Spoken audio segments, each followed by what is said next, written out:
Hey everyone. Tonight, we're peeling back the faded quilt of American history to uncover something truly unbelievable. The shocking reality of heroin-laced baby teething syrup in early 1900s America. That's right. Long before bedtime meant lullabies and Paw Patrol, parents across the United States were soothing their crying infants with a miracle cure that contained actual heroin. Imagine calming your fussy baby with the same ingredient that would one day inspire half the crime documentaries on HBO. So before you do anything else, hit like and subscribe, but only if you actually enjoy this kind of madness. No pressure. After all, peer pressure is kind of how we got into this mess in the first place. Now, dim the lights, turn on your fan for that soft white noise, and wrap yourself in a blanket that hopefully isn't stuffed with sawdust or asbestos. Because tonight, we're diving into a time when America's best medical minds decided that narcotics were the universal answer, even for teething pain. But let's pause for a moment. Have you ever wondered what it was really like to be a parent in 1900? What level of sleep-deprived desperation convinced people to put heroin in a bottle labeled for infants? Did anyone actually read the label? Or own glasses strong enough to? Was the syrup effective? Or did it just ensure everyone got some sleep one way or another? How did an entire nation collectively agree that giving little Johnny the same drug now, kept behind 10 layers of pharmacy counters, was a good idea? Well, congratulations. You've just woken up in 1902. You're the proud parent of a teething baby, a medicine cabinet full of what we now call Schedule I narcotics, and absolutely no consumer protection laws. Good luck. You're going to need it. You stand in your dim kitchen, clutching a glass bottle with a label promising peaceful slumber for infants. It glows with the aura of modern science, or at least the confidence of a man with a mustache and a top hat. The syrup inside is thick, sweet, and unbeknownst to you, about 16th heroin by weight. But hey, the ad set works miracles. So bottoms up, baby. Let's set the scene.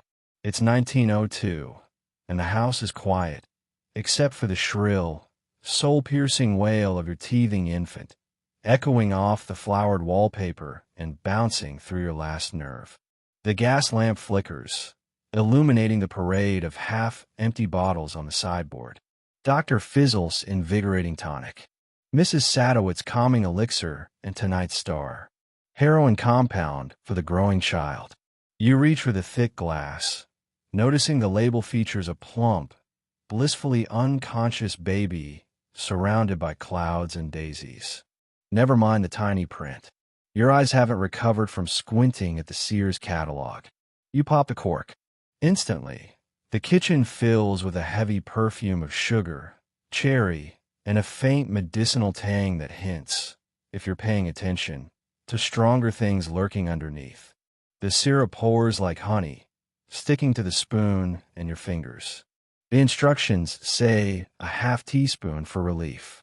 But this isn't your first rodeo. The baby is shrieking. Your nerves are shot.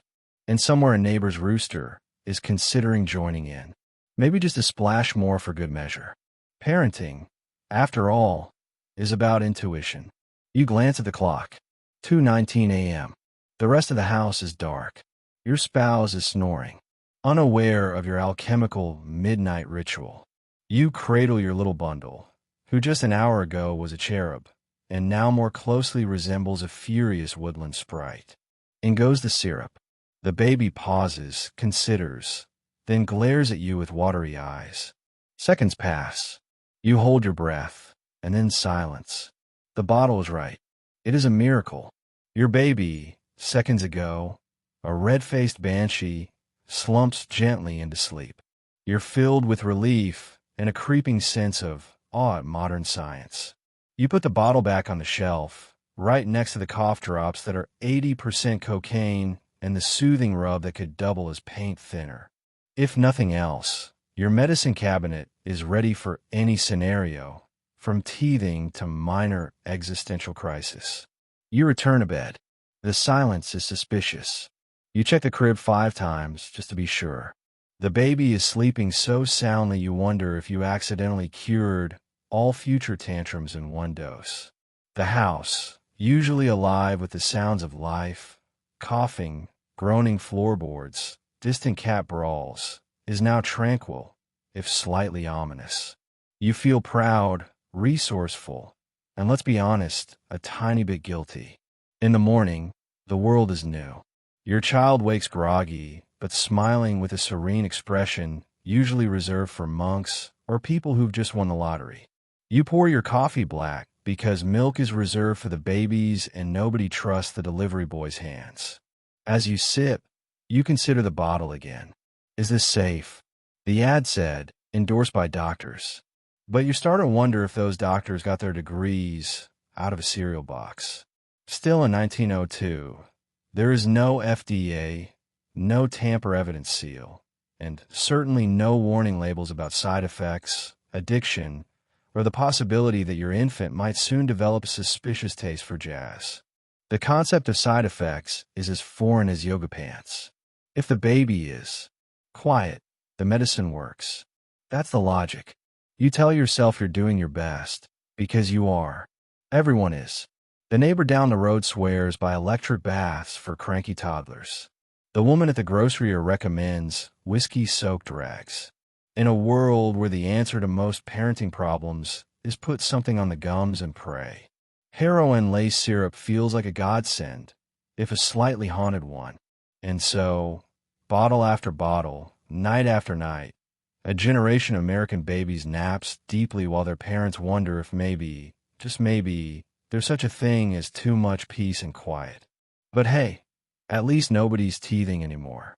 Let's talk about ingredients. The 1900 patent medicine shelf is less a pharmacy and more a chemistry teacher's fever dream. Alcohol, chloroform, morphine, and of course, heroin. Each ingredient with a side effect ranging from might make the baby sleepy to may erase your entire sense of time. You stand in front of your medicine cabinet, and it looks less like a collection of health aids and more like you're about to start a science fair project you never agreed to. Glass bottles of amber and green corks bulging slightly from the pressure of whatever's bubbling inside. Labels hand-lettered in fonts, so ornate you wonder if you need a monol to decipher them. There's a certain optimism to it all, a hope that somewhere in these potions is the secret to a quiet night, or at least a few minutes of silence, so you can contemplate your life choices. Let's start with alcohol. It's the all-purpose elixir of the era splashed liberally into cough syrups, tonics, and even children's nerve drops. The label says trace amounts, but the reality is that if you spilled a bottle on the kitchen floor, your dog would sleep for a week. The manufacturers didn't skimp. Alcohol numbs the gums, the mind, and if you're not careful, your ability to operate a horse-drawn carriage. But compared to the rest of the lineup, alcohol is practically a health food. Next up, morphine, the Victorian answer to everything from toothaches to nervous conditions. The bottle might say soothing, but the real effect is more like a one-way ticket to the land of nodding off and forgetting your own name. Morphine pops up everywhere. Soothing syrups, teething powders, even relaxing lozenges for children. You know it's the early 1900s because the only warning label says, do not exceed recommended dose unless you enjoy unpredictable adventures.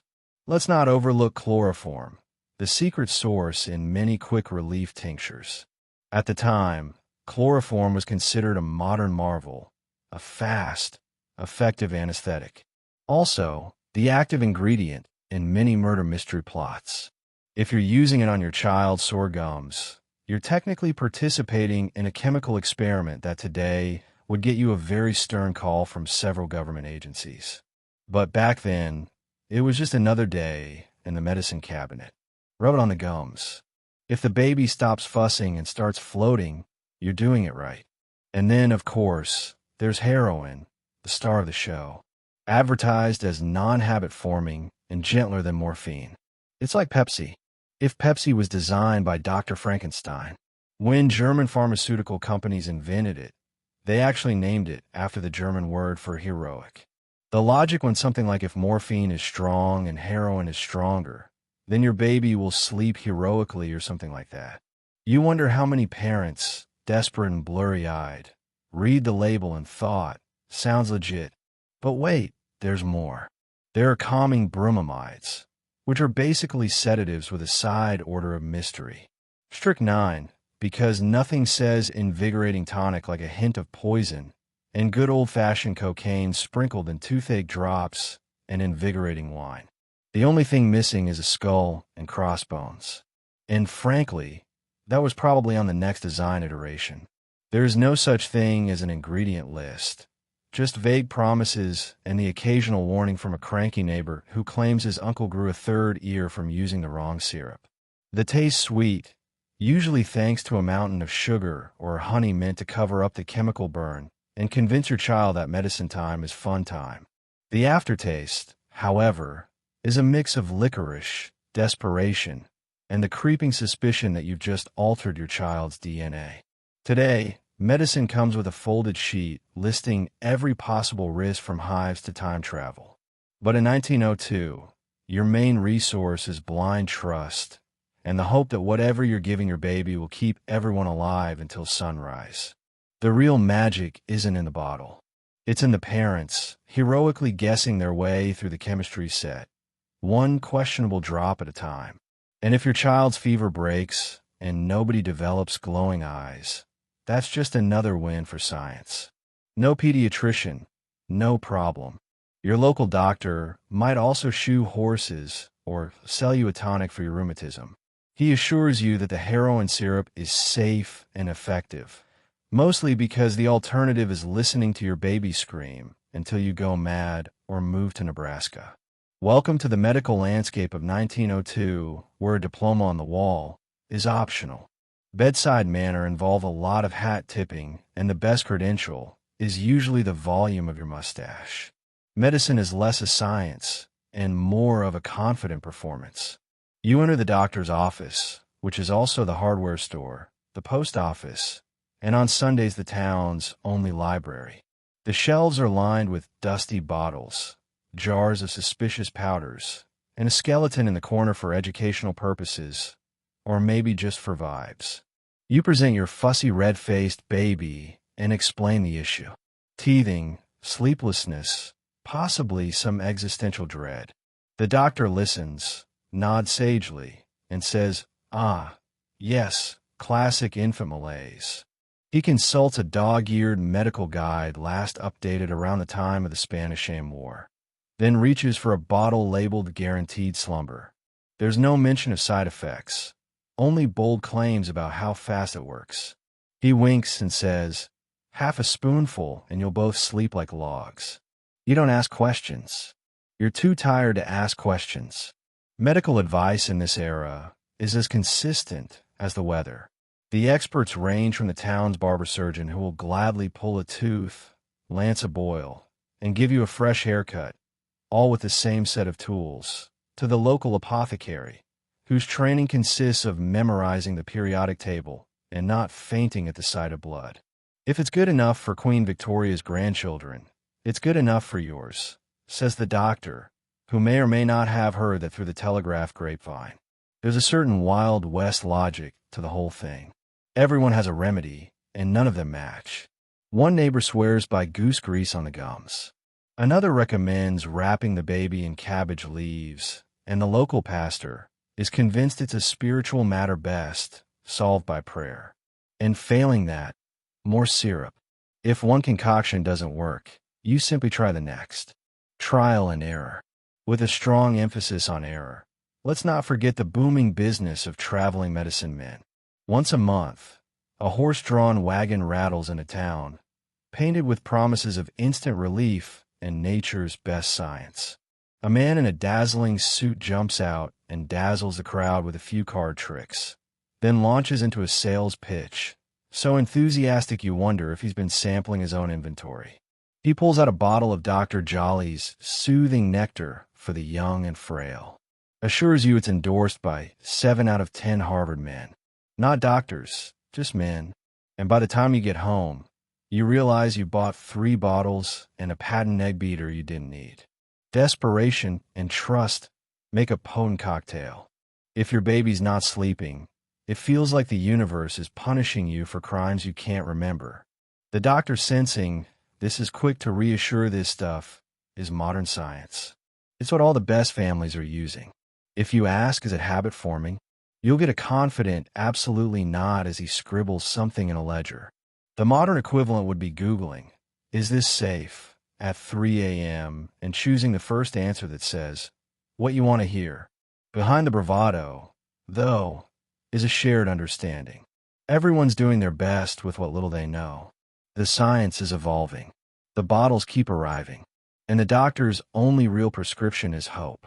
Served with a side of denial and a shot of whatever's in the brown bottle that week. So you take the advice, try the syrup, and cross your fingers. If it works, the doctor's a genius. If it doesn't, you start eyeing Nebraska.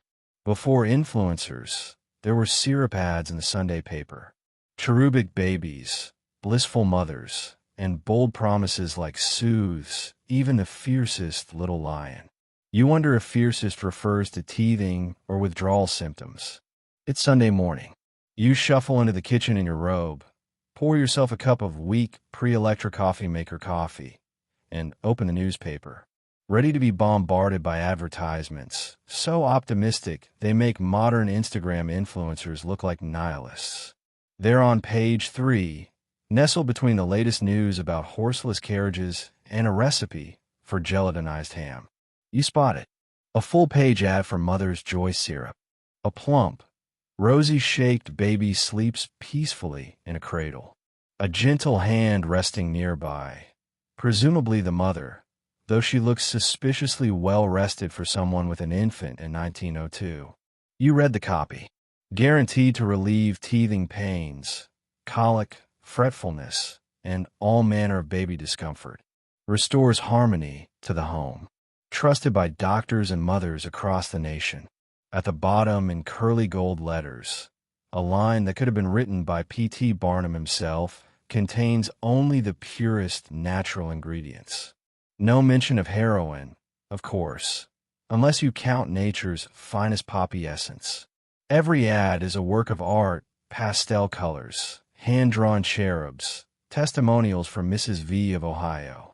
Little Clarence finally sleeps, and an array of medical endorsements, most of which are from leading experts, all of whom seem to have been drawn by the same artist. Doctor could mean anyone from a retired Civil War field surgeon to a man who once saw a skeleton at the World's Fair. There's an absurd earnestness to the language. Recommended by 5 out of 5 satisfied mothers proclaims one ad which seems suspiciously high in an era before phone surveys ensures gentle rest for both child and parent. Not a word about the post-snap confusion or why exactly.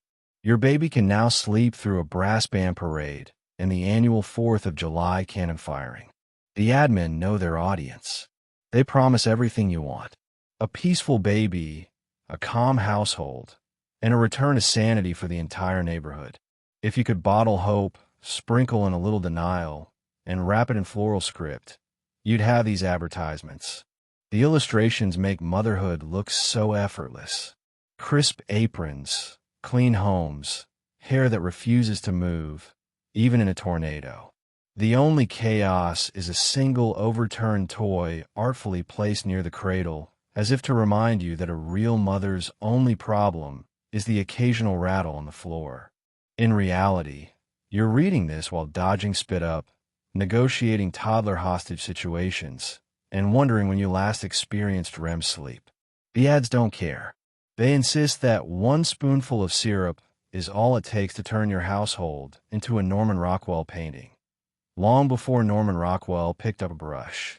There's also a delightful lack of subtlety about the product's magic. One ad features a testimonial from a mother who claims, "My darling Ethel's teeth simply melted in with no fuss at all," as if the syrup not only soothes pain, but also rewrites dental biology. You flip to the next page, and there's another ad for a different syrup. This one with a side-by-side comparison. This is your baby on other syrups. This is your baby on our syrup. Peaceful, plump, and unlikely to develop a criminal record. You begin to suspect the admin might be sampling their own wares. The real masterpiece, though, is how these ads are everywhere. In women's magazines, on handbills, tucked into flour sacks, painted on the side of barn walls, and slipped into your mailbox along with the latest seed catalog. The message is clear. If your baby isn't quiet, it's because you're not using the right syrup. Of course, when everyone in town is dosing their children with miracle elixir, the local playground is as tranquil as a yoga retreat, except the only mantra is, "Please just let me sleep." And when the syrup runs out, well, that's a problem for next Sunday's paper to solve. Advertising gold indeed. If only peace and quiet still came with a money-back guarantee. It's hour 3 of a midnight baby meltdown. You're out of ideas, out of hope, and out of earplugs. The syrup bottle is calling your name, promising a night of uninterrupted, guilt-free sleep. You hesitate, then realize your other option is screaming into the void. Let's set the mood. The house is dark, but not quiet. Every creak of the floorboards, every gust of wind outside, and every mysterious clatter in the pantry feels amplified by your baby's endless shrieks. You try every trick in the book. Rocking, your arms and noodles. Walking, you've worn a path in the linoleum. Singing, you cycled through lullabies, folk songs, and in desperation, some poker you half remember from childhood. Nothing works. Your baby is in the grip of the teething demon. A tiny red-faced tyrant determined to break your spirit and maybe your lease. You check the clock. It's 2:47 a.m. In a world without all drive-throughs, there's no cavalry coming. Your partner is asleep, or more likely pretending to be asleep with the dedication of an Oscar-winning actor. It's just you, the baby, and the bottle on the kitchen shelf. The label glimmers in the moonlight, promising restful nights and happy mornings. You imagine a land where people sleep in shifts longer than 20 minutes. Could such a place exist? Maybe in Switzerland? You run through your mental checklist. Tried the cold washcloth on the gums. Baby threw it on the cat. Rubber teething ring. Now, somewhere under the stove, never to be seen again. Warm bath ended with you both wetter and angrier. You even attempted a gentle stroll outside, but nearly froze solid on the porch, and the neighbor's dog howled in sympathetic misery. It's then that you truly understand what patent medicine really means. A solution for people who have run out of ideas and are rapidly running out of sanity. In 1902, this is modern science. The bottle has a doctor's signature. It's probably fake. A gold seal. Definitely fake. And a list of satisfied customers who all look suspiciously like the artist's own children drawn in 3 different hats. Still, the testimonials are seductive. Little Henry slept from dusk to dawn. My Mildred hasn't fussed since Easter. Cure my husband's gout. It's practically begging to be trusted. You hesitate. The bottle is heavy in your hand. Maybe you remember hearing a cautionary tale from your cousin in the city, her friend's baby. Too much syrup, slept so long they started to worry. But here's the thing about sleep deprivation. It's the world's oldest mind-altering substance. Your standards change. Your logic unravels.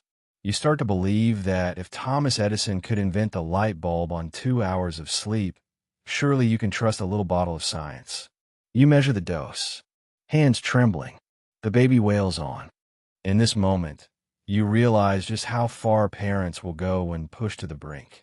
There's no book or lecture that prepares you for the psychological warfare of the sleepless night. You start to fantasize about elaborate solutions. Hiring a night nurse, inventing time travel, moving into the barn until the teething years are over. None of these are realistic, but right now neither is making it to dawn with your sanity intact. Finally, you give in. The syrup slides down, and almost instantly, the baby's shrieks fade.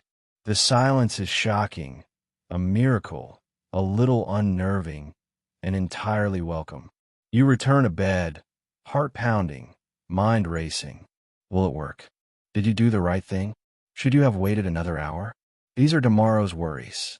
Tonight, you're just grateful for the peace. And as you drift off to sleep, one thought hovers at the edge of your dreams. Sometimes the history of modern science is really just a long, desperate love letter from one exhausted parent to another. Your kitchen is full of unlabeled bottles, mysterious powders, and sharp objects at toddler level. Everything is flammable. Nothing is regulated. And safety caps are still 50 years away. The only childproof thing in the house is your will to live. Let's step into the average American home. In 1902, a place where every day is a new opportunity to defy the odds of childhood survival. You walk into the kitchen and immediately notice that the shelves are a wild mix of hope and hazard. Bottles of every color line. The counters, most without labels. If there's a system, it's one only you understand. The blue bottle is for coughs. The brown one is for spirits. And the one with the cork stuck sideways is for emergencies, though no one quite remembers what kind. There is a lingering chemical sweetness in the air, occasionally interrupted by the sharp bite of camphor, turpentine, or whatever Grandpa claims puts hair in your chest. If you're lucky, you have a cabinet to store the most dangerous things. If you're like most families, everything just goes wherever it fits. Baking soda sits next to rat poison. Matches share a drawer with wooden spoons. And because you're feeling fancy, the family's only thermometer. On the floor, a stray sewing needle winks up from the cracks, perfectly placed for bare feet or curious baby hands. The mop leans against the stove, a silent bystander to every culinary experiment gone wrong. Toddlers roam freely, their tiny hands brushing across open flames. Mysterious tins, and that one jar of medicine with the skull and crossbones drawn on by your older child as a joke. Baby gates don't exist. Instead, you've invented the furniture obstacle course, a fortress of chairs, trunks, and whatever else you can stack in front of anything remotely dangerous. Spoiler alert, no fortress can stop a motivated toddler. It's just cardio for the grown-ups. Above the sink, the window is always cracked, partly for air, partly to let out the ever-present cloud of smoke from the stove, the pipe, or the occasional fire when someone forgets the goose fat on the hob. Outside the yard is a minefield of rusty nails, discarded glass, and whatever the neighbor's horse left behind. Playground's not invented yet. Instead, you have the back 40, an all-natural obstacle course of splinters, sharp rocks, and sticks that double as swords, fishing poles, and sometimes makeshift crutches. Safety as a concept is more of a family rumor than a practice. Knives hang from hooks well within reach.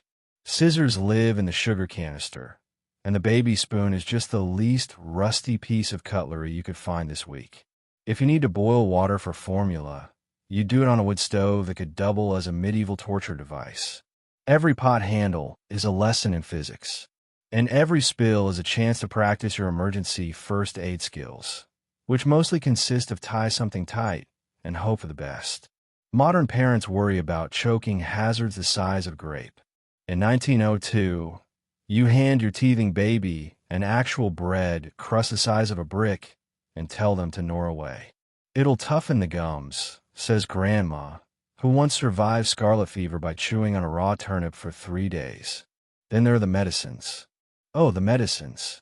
Each bottle looks deceptively innocent, but any given sip might contain enough opiates to tranquilize a small horse. Nobody counts doses. If the baby stops crying, you assume you did it right.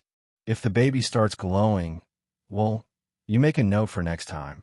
There are no plug covers, no corner guards, no locks on the liquor cabinet, because the liquor cabinet is actually just a jug under the stairs.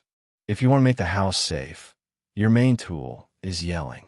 And maybe if you're especially modern, a warning delivered with the authority of someone who has definitely not read a child psychology manual. Survival in the 1900s American home isn't about baby-proofing. It's about outwitting chaos, one day at a time. And if everyone makes it to bedtime with all 10 fingers and only minor emotional scarring, That's what you call a success. It's not just for babies. Mama gets her own bottle. This one promising relief from nerves. The main ingredient, laudanum, a delightful mix of opium and alcohol. Perfect for when your husband's mustache wax gives you a headache. Welcome to the dawn of the self-care movement. 1902 edition. You're not just caring for the kids. You're holding the entire family together with elbow grease, raw determination, and a medicine cabinet that could flatten a small village. The kids are squabbling, the stew is burning, and the laundry pile is so high you're starting to wonder if the neighbor's dog is living in there. Enter the solution to every mother's was. Conveniently packaged in an elegant glass bottle with a dainty label reading Mrs. Forthright's Nervine Elixir. Soothing for ladies in distress. Laudanum isn't just any tonic. It's the panacea of the era, prescribed for everything from headaches and menstrual cramps to female hysteria, excessive thinking, and the general existential horror of living in a time before dishwashers. One sip is supposed to ease your nerves, clear your mind, and give you a sense of serene, floaty detachment from all the noise. Like yoga. If yoga came with a warning to not operate heavy machinery or attempt cross-stitching under the influence, the ritual is as familiar as it is soothing. You retire to your bedroom, the one space in the house not currently overrun by children or relatives. You uncork your little bottle, inhale the sharp herbal aroma, and pour out a careful dose into the good china teacup. Or if it's been an especially rough day, you skip the cup entirely. Who's judging? You sip, close your eyes, and for a few blissful moments, you're transported somewhere quieter, somewhere without laundry or turnips, or the faint but persistent odor of cabbage. It's not just you. Across America, women are turning to the patent medicine shelf for comfort and calm.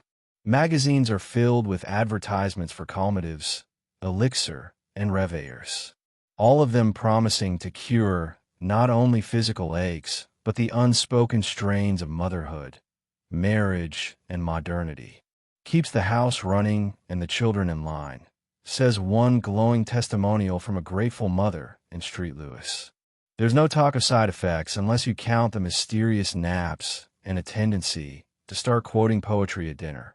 Men, of course, have their own collection of tonics, invigorating bitters, gentleman's restorative, and that old favorite, whiskey neat. But for women, the patent medicine industry is a quiet revolution. No doctor's visit required. No awkward questions asked. The pharmacy counter becomes a confessional. The pharmacist, your silent, non-judgmental priest. You start to notice the little glass bottles everywhere, tucked in sewing baskets, perched beside the flour jar, hidden in the folds of your apron. Your friends compare brands at quilting bees. Mrs. Peabody's pink drops knock me out for 2 days, boasts your neighbor. Someone else swears by valerian cordial for those nights when your husband brings home 3 surprise dinner guests and a new Barberhouse quartet song he's been working on. Nobody talks about what's in these remedies. Nobody really wants to. Opium and alcohol are just part of the recipe. As innocuous as sugar or cloves. At least that's what the advertisements suggest. Safe, gentle, non-habit forming. The label promises, in what must be the earliest known case of marketing-induced amnesia. In a way, these bottles are little glass lifeboats bobbing in the sea of daily chaos. They don't solve your problems, but they make them just a little blurrier around the edges. Your nerves may not be cured, but at least you'll forget where you put them for an hour or two. By the time evening falls, the house is calm. The kids are finally asleep, thanks, perhaps to their own miracle syrups, and you, dear mother, can sit by the window, sip your elixir, and marvel at the sheer inventiveness of human survival. Sometimes you suspect it takes a little help to get through another day of laundry, mustache wax, and life before Netflix. You notice your baby is, well, very relaxed, like fell asleep with both eyes open, relaxed. The pamphlet says, may cause mild drowsiness. It admits may also cause baby to recite Edgar Allan Poe backwards. Welcome to the early days of pharmaceutical transparency, where side effects are treated as a pesky afterthought. Somewhere between ignore it and don't worry, it'll probably pass. You watch your tiny bundle of joy drift off, not just to sleep, but to some astral plane between this world and the next. Limbs limp, breathing so gentle you double-check that you didn't accidentally sign your baby up for the first lunar expedition. The syrup bottle resting innocently on the kitchen table is all reassurance, guaranteed peaceful nights. No more fussing. Nowhere on the label does it mention possible spontaneous poetry recitation or the chance your baby will wake up with a mysterious fondness for speaking in riddles. You glance at the small print testimonials from satisfied parents, none of whom mention what happens an hour later when their child stares at the wallpaper like it's whispering government secrets. Modern medicine comes with a scroll of warnings. Everything from may cause dizziness to call your doctor if you begin to crave sawdust. In 1902, side effects are explained away with a shrug, and a cheerful babies are mysterious. Your baby's sudden quiet could be interpreted as health, contentment, or a spiritual journey. Everyone you know has a story. Your neighbor claims her son saw angels after his first dose. Aunt Ruth swears her daughter tried to climb the curtains and sing sea shanties in Old Norse. The real fun begins when the effects go slightly off script. Your baby, formerly a nonstop source of shrieking, is now somewhere between blissed-out yogi and sleep-paralyzed Victorian ghost. You watch, hovering between pride and alarm as your child's limbs twitch in slow motion. Maybe you're just not used to the silence. Maybe your own nerves are so frazzled that any break from reality feels like a blessing. But then the baby giggles at nothing, babbles cryptic phrases, or insists on being swaddled in the curtains for a brief, delirious moment. You wonder if the syrup has unlocked a level of consciousness usually reserved for very advanced monks. You try to reassure yourself. The pamphlet said, natural ingredients. The pharmacist winked, which could mean safe or just good luck. There's always a little uncertainty baked into parenthood. But this feels like you've dosed your baby with a ticket to the dreamlands and hope for the best. You check their pulse for the 5th time in 10 minutes. But it's steady, even if their eyes are now fixed on the ceiling, tracking invisible comets. Let's not forget the bonus side effects. Occasionally, instead of drowsiness, you get hyperactivity. The baby who couldn't sleep is now wide awake, determined to rearrange the kitchen using only their eyebrows and the power of interpretive dance. Or maybe they're suddenly the philosopher in residence, asking the unanswerable questions. Why do spoons exist? What if nap time is an illusion? All of this is met with sage nods from the older relatives who remind you that babies are always a little odd when they're teething, as if existential pondering is a normal developmental milestone. Of course, there are less whimsical moments, too. Some babies get cranky, some get itchy, and some go on a 24-hour hunger strike. The phrase may cause mild discomfort covers a lot of ground. Still, in an era where trial and error is the only way forward, you're grateful the side effects are mostly temporary and sometimes genuinely hilarious. After all, if the worst consequence of a night's peace is your baby composing epic poetry about the family cat, maybe it's not the end of the world. So, you watch, you wait, and you take notes. Next time, maybe half a dose or maybe not. Because in the wild world of 1900s patent medicines, every bottle is a mystery, every effect a surprise, and every trip to the moon just another night in the American nursery. With half the population self-medicating and the other half working 18-hour days in coal mines, nobody is asking too many questions about the neighbor's unusually quiet infants. It's easy to imagine that someone somewhere would sound the alarm about babies drifting off for 10 hours at a stretch, their cries replaced by a serene and vaguely suspicious silence. But in 1902, silence is golden and frankly hard to come by. Between the clang of the streetcar, the shriek of steam whistles, and the endless barrage of street vendors hawking eels, and dubious sausages. Peace and quiet are luxuries usually reserved for the dearly departed. If your baby is quiet, it's a cause for celebration, not concern. Maybe even a little envy. Everyone's tired. The parents, the kids, the doctor, even the local grocer who doubles as the town's only amateur detective. The grown-ups spend their days shoveling coal, hauling ice, sewing shirt waists, or hand-churning butter until their arms threaten mutiny. Children aren't exempt either. By age 5, most are contributing to the family business. Whether it's running errands, scrubbing laundry, or holding down the porch so it doesn't float away. Nobody has time for idle curiosity about what's happening in the nursery next door. Add to that the fact that thanks to the miracle of modern patent medicines, at least one member of every household is riding out the week in a mild syrup-induced haze. Mom has her tonic, Dad is bitters, and the baby, of course, is taking a heroic nap courtesy of the finest chemistry Europe has to offer. Grandma keeps her nerves in check with a daily cordial, and even the family dog occasionally gets a dose of soothing liniment when the thunderstorm rolls in. Everyone is getting by, just a little more quietly than before.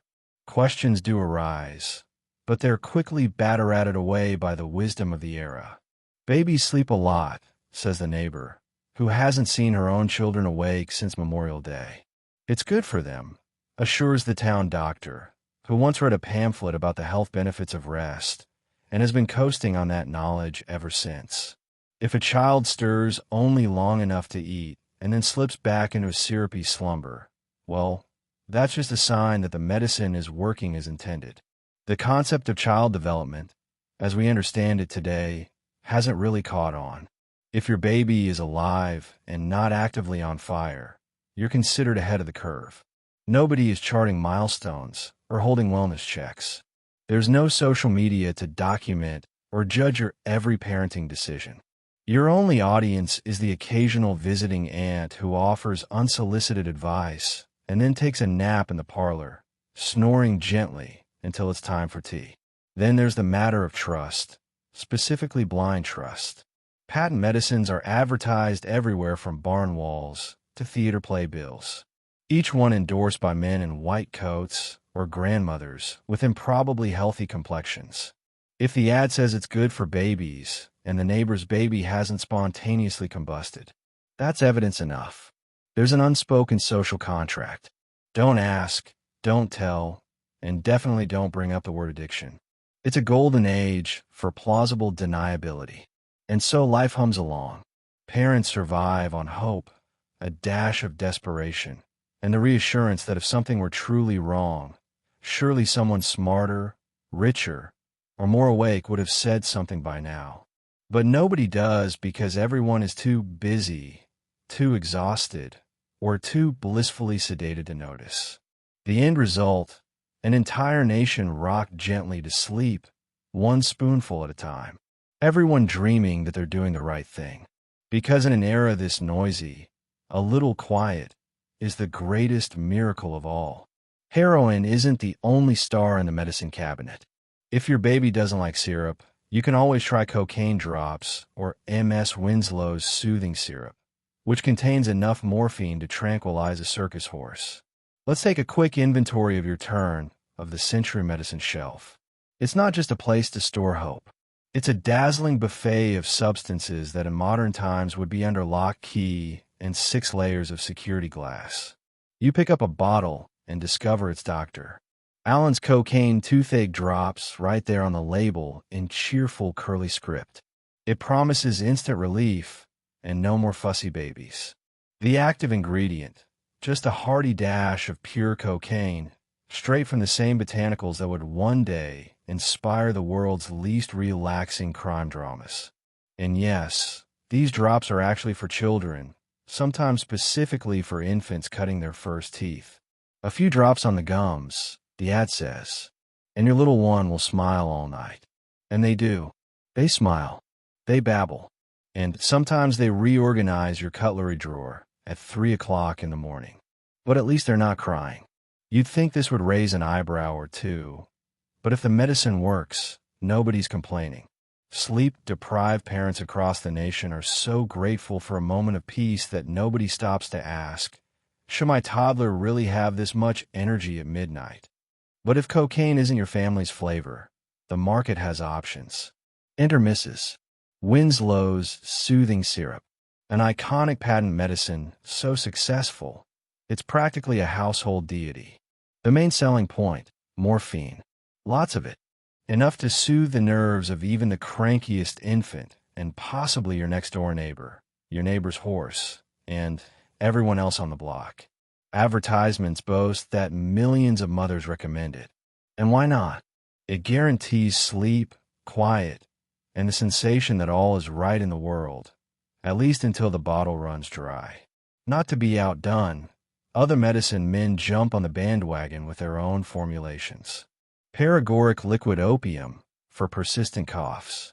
Lordum for everything from headaches to heartbreak, and calomel, a delightful concoction that manages to combine opium, alcohol, and for some reason mercury. Because if a little relief is good, a little mercury is, well, definitely something. Adults aren't left out of the party. The medicine cabinet brim with elixirs, bitters, and restoratives for every ailment under the sunday.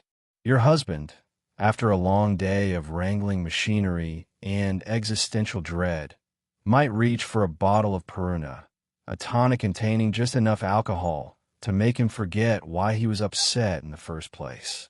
Grandma, meanwhile, swears by her wine of Cardui for ladies' complaints, which according to the label covers everything from insomnia to wandering thoughts. You start to suspect that everyone in the house is at least mildly sedated, stimulated, or in some cases both at the same time. Family life moves in a gentle, foggy rhythm. The kids nap, the parents relax, and nobody has the energy to ask hard questions. The only time anyone looks suspicious is when the bottle starts to run low.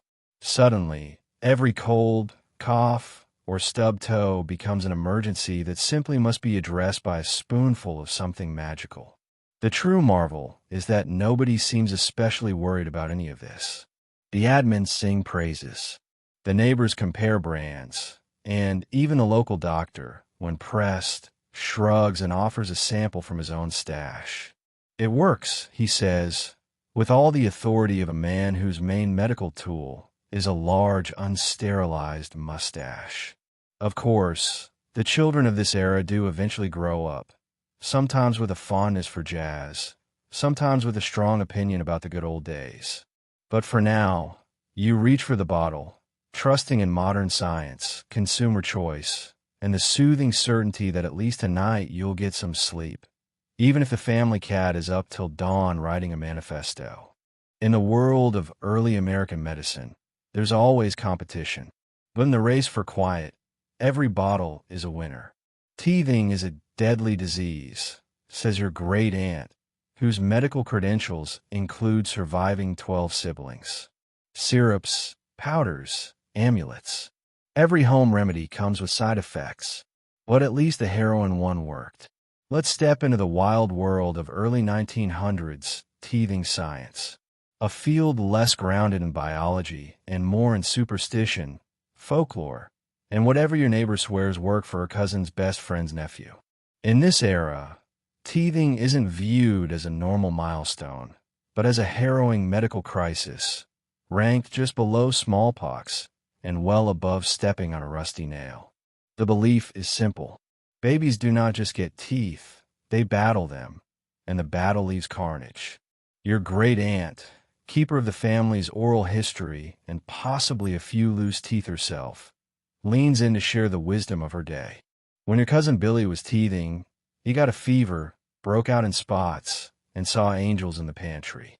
They say a baby once bit through a wooden spoon and survived. Whether this is exaggeration, a misunderstanding of germs, or simply a creative attempt to keep children from chewing on the furniture, it hardly matters. The community consensus is clear. Teething is a test of the parent's soul and the baby's will to live. That's why the arsenal for soothing a teething baby is so well diverse. Start with the basics. Syrup. Not just any syrup, but one laced with enough narcotics to calm an ox. The thinking is simple. If you can't fix the problem, you can at least ensure nobody remembers it. The heroin lace concoction sits next to the morphine syrup, next to the laudanum drops, each with a label more flowery and reassuring than the last. The side effects, gentle drowsiness, occasional visions, or a newfound interest in reciting Edgar Allan Poe backwards. But at least the baby isn't crying. Then there are powders, magical little sachets you rub on the gums, blow in the baby's face, or in a pinch, sprinkle on their crib. The ingredients range from sugar and chalk to mercury, camphor, and ground-up calming roots. If the powder didn't work, it was probably your fault for not following the directions, which usually involved reciting a prayer or standing on one foot during a full moon. For the more superstitious, amulets and charms are the remedy of choice. A wolf's tooth tied on a string and hung around the baby's neck is said to draw out the evil tooth spirits. If the baby survives both the teething and the risk of accidental strangulation, you can count yourself lucky.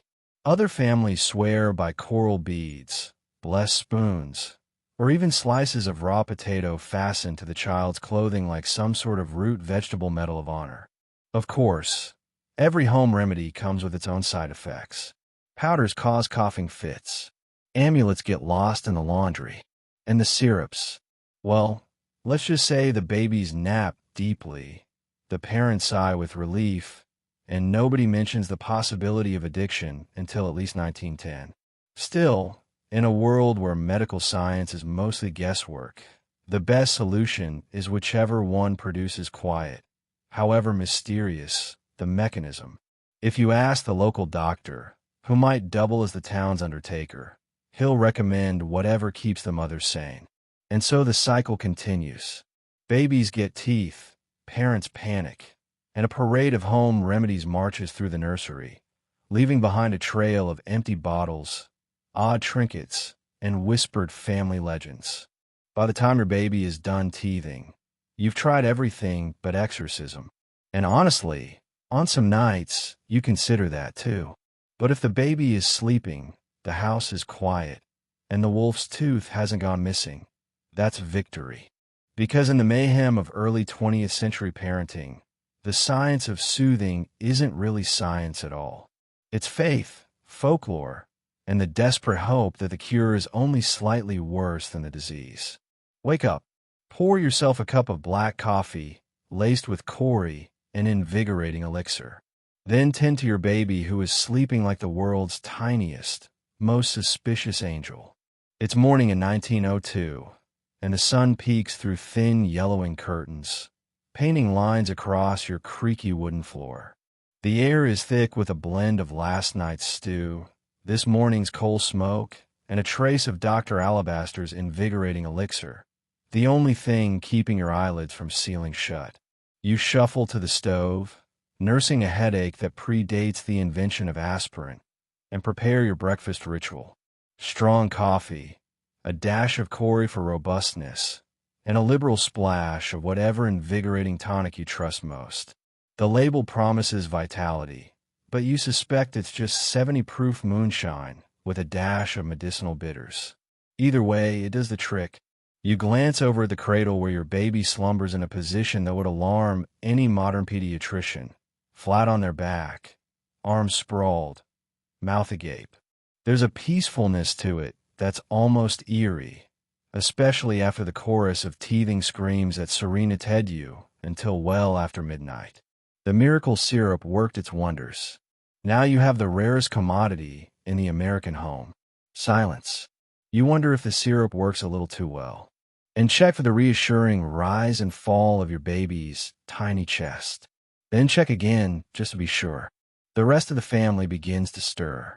Your spouse appears, hair askew, muttering about needing to clear the fog with another swig of restorative. The older children stumble out of bed, already bickering over who gets the unburnt side of the toast. Breakfast is a team effort. Someone's in charge of the fire.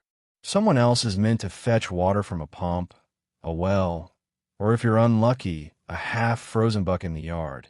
and you wrangle the baby, who is still enjoying the after effects of last night's chemical lullaby.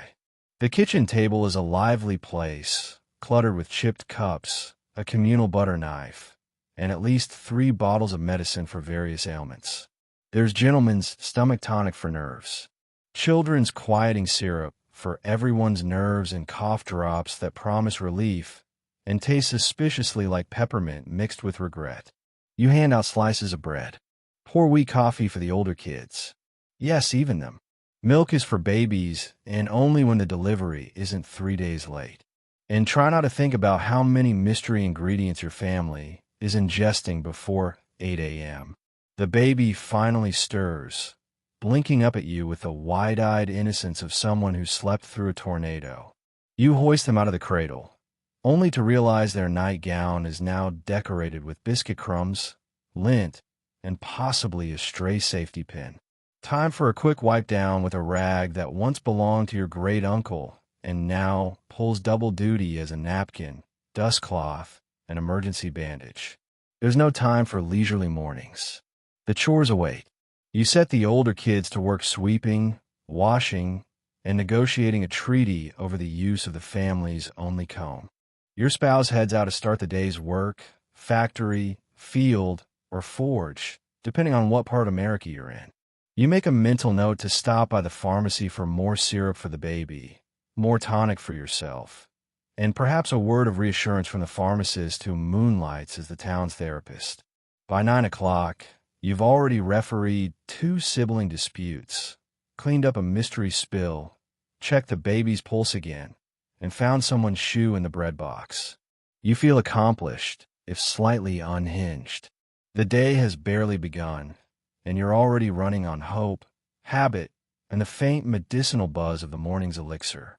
And through it all, your baby remains the calm in the domestic storm, snoozing away. Proof that in 1902, a peaceful morning is less about rest and more about mastering the delicate balance of caffeine, chemicals, and relentless American optimism. The government's stance on child safety is, let's see what happens. There are no FDA warnings, no ingredient lists, and if something goes wrong, well, that's just life in the land of opportunity. Step inside the American household of 1902, and you're entering a place where the concept of product safety is as futuristic as flying cars. Every shelf is a choose-your-own adventure of mild peril. The medicine cabinet, the kitchen pantry, and even the toy box are all part of the same ongoing science experiment. One where the only constant is your complete ignorance about what's inside anything you buy. Take a stroll down to your local apothecary, and you'll find bottles of soothing syrup, nerve tonic, and elixir of quietude arranged in neat rows. Their labels painted with flowers, cherubs, and promises of immediate relief. Flip them around, and you won't find an ingredient list. Instead, maybe there's a testimonial from Mrs. W. of New Haven, who claims her twins are so peaceful. It's as if the Lord himself tucked them in. There's no mention that the Lord's helper was a heaping spoonful of morphine. If the bottle says for infants, that's proof enough. And if something goes wrong, if little Billy reacts badly to his cough cure or gets a rash from his soothing powder, the recourse is to write a letter to the company, wait 8 to 12 weeks for a response, and, in the meantime, probably try a competing brand. Complaints are often met with a polite handwritten note promising to do better next time, usually signed by the same man who painted the label. Refunds are theoretical, like unicorns or affordable dental care. There is no Food and Drug Administration, at least not yet. The Pure Food and Drug Act won't arrive until 1906, and until then, manufacturers are free to put pretty much anything in a bottle and call it Progress. Cocaine, absolutely. Lead, sure, it makes paint more vibrant. Radium, why not? It glows. The line between medicine and poison is a blurry suggestion, and the general attitude is that if you're still standing after taking it, you must be healthy enough. Child-proofing is not just missing. It's a punchline. Safety caps are decades away. So, Every bottle opens with a satisfying pop, just waiting for curious little hands to explore. Toys are made of sharp metal, real glass, and sometimes, for variety, actual animal teeth. If it's dangerous, just put on a higher shelf, says every parent, who then immediately forgets to do so. The most protective parents might tie a rag around the bottle or scroll, "Not for baby" in pencil. But that's the extent of early 20th century risk mitigation. Even the experts aren't much help. The local doctor, who might be part-time barber or part-time blacksmith, shrugs and tells you to trust your instincts. Newspapers run columns with headlines like, "Is your child too quiet?" followed by an ad for a new syrup guaranteed to knock out even the fussiest tot. If someone does raise concerns, they're accused of being nervous, hysterical, or worse. European. If disaster does strike, the wisdom is passed down as family law. Aunt Millie went deaf in one ear after the pink drops. Someone recalls over Sunday supper, but her hair never looked shinier. There's a collective agreement that life is risky, children are resilient, and if all else fails, the next baby will probably turn out fine. In the end, you marvel at how anyone survived childhood. The lack of regulation is both terrifying and, in retrospect, almost impressive. It's a national pastime. Roll the dice, pass the tonic, and hope for the best. Because in the American Hall of Fame, nothing says pioneer spirit quite like giving your baby a mystery bottle and seeing what happens next. Sometimes you wonder if the syrup actually works, or if everyone is just pretending to see results because nobody wants to admit they drugged their child. Denial, the real American pastime. It's the quiet after the storm. You've administered the miracle syrup. The baby has gone silent, and now you're left with nothing but the ticking of the clock and the distant haunting memory of what used to be a normal household decibel level. You watch your child sleeping, drooling, possibly dreaming of floating through the stars, and ask yourself, is this medicine or just a really elaborate confidence trick? The pamphlet certainly promised a lot. Instant calm, unbroken rest, teeth that pop through the gums as if by divine intervention. The testimonials raved about it. Your neighbor swears by it. Your cousin sends you bottles from out of state, and even a pharmacist gives you a subtle, knowing nod when you pick up your third jar of the week. But somewhere in the back of your mind, a little voice whispers, are we all just faking it? This is where the true magic of the placebo effect shines. A phenomenon so powerful it can soothe both babies and grown-ups with nothing more than hope, sugar, and a pinch of guilt. There's a deep collective desire for something to work. If the baby seems calmer, even if they're just pausing to catch their breath, you chalk it up as a win for modern science and your own decision-making skills. No one wants to be the first to say, maybe it's all in our heads. That would mean admitting defeat, or worse, admitting that the family budget now includes a line item for snake oil. Denial has always been a favorite American coping strategy. In 1902, it's practically a national sport. Did Grandma's arthritis improve because of the liniment or because she finally stopped trying to reshingle the roof? Did the baby's colic resolve thanks to the syrup, or because all babies eventually tire themselves out? No one knows and nobody asks too many questions. Instead, you swap success stories with other parents, each tale growing more impressive with every retelling. After just 2 doses, little Martha slept for 10 hours straight and learned the alphabet backwards. Billy's teeth came in so fast we thought he was part beaver. There's a certain comfort in collective self-delusion. If everyone agrees the syrup works, then it does.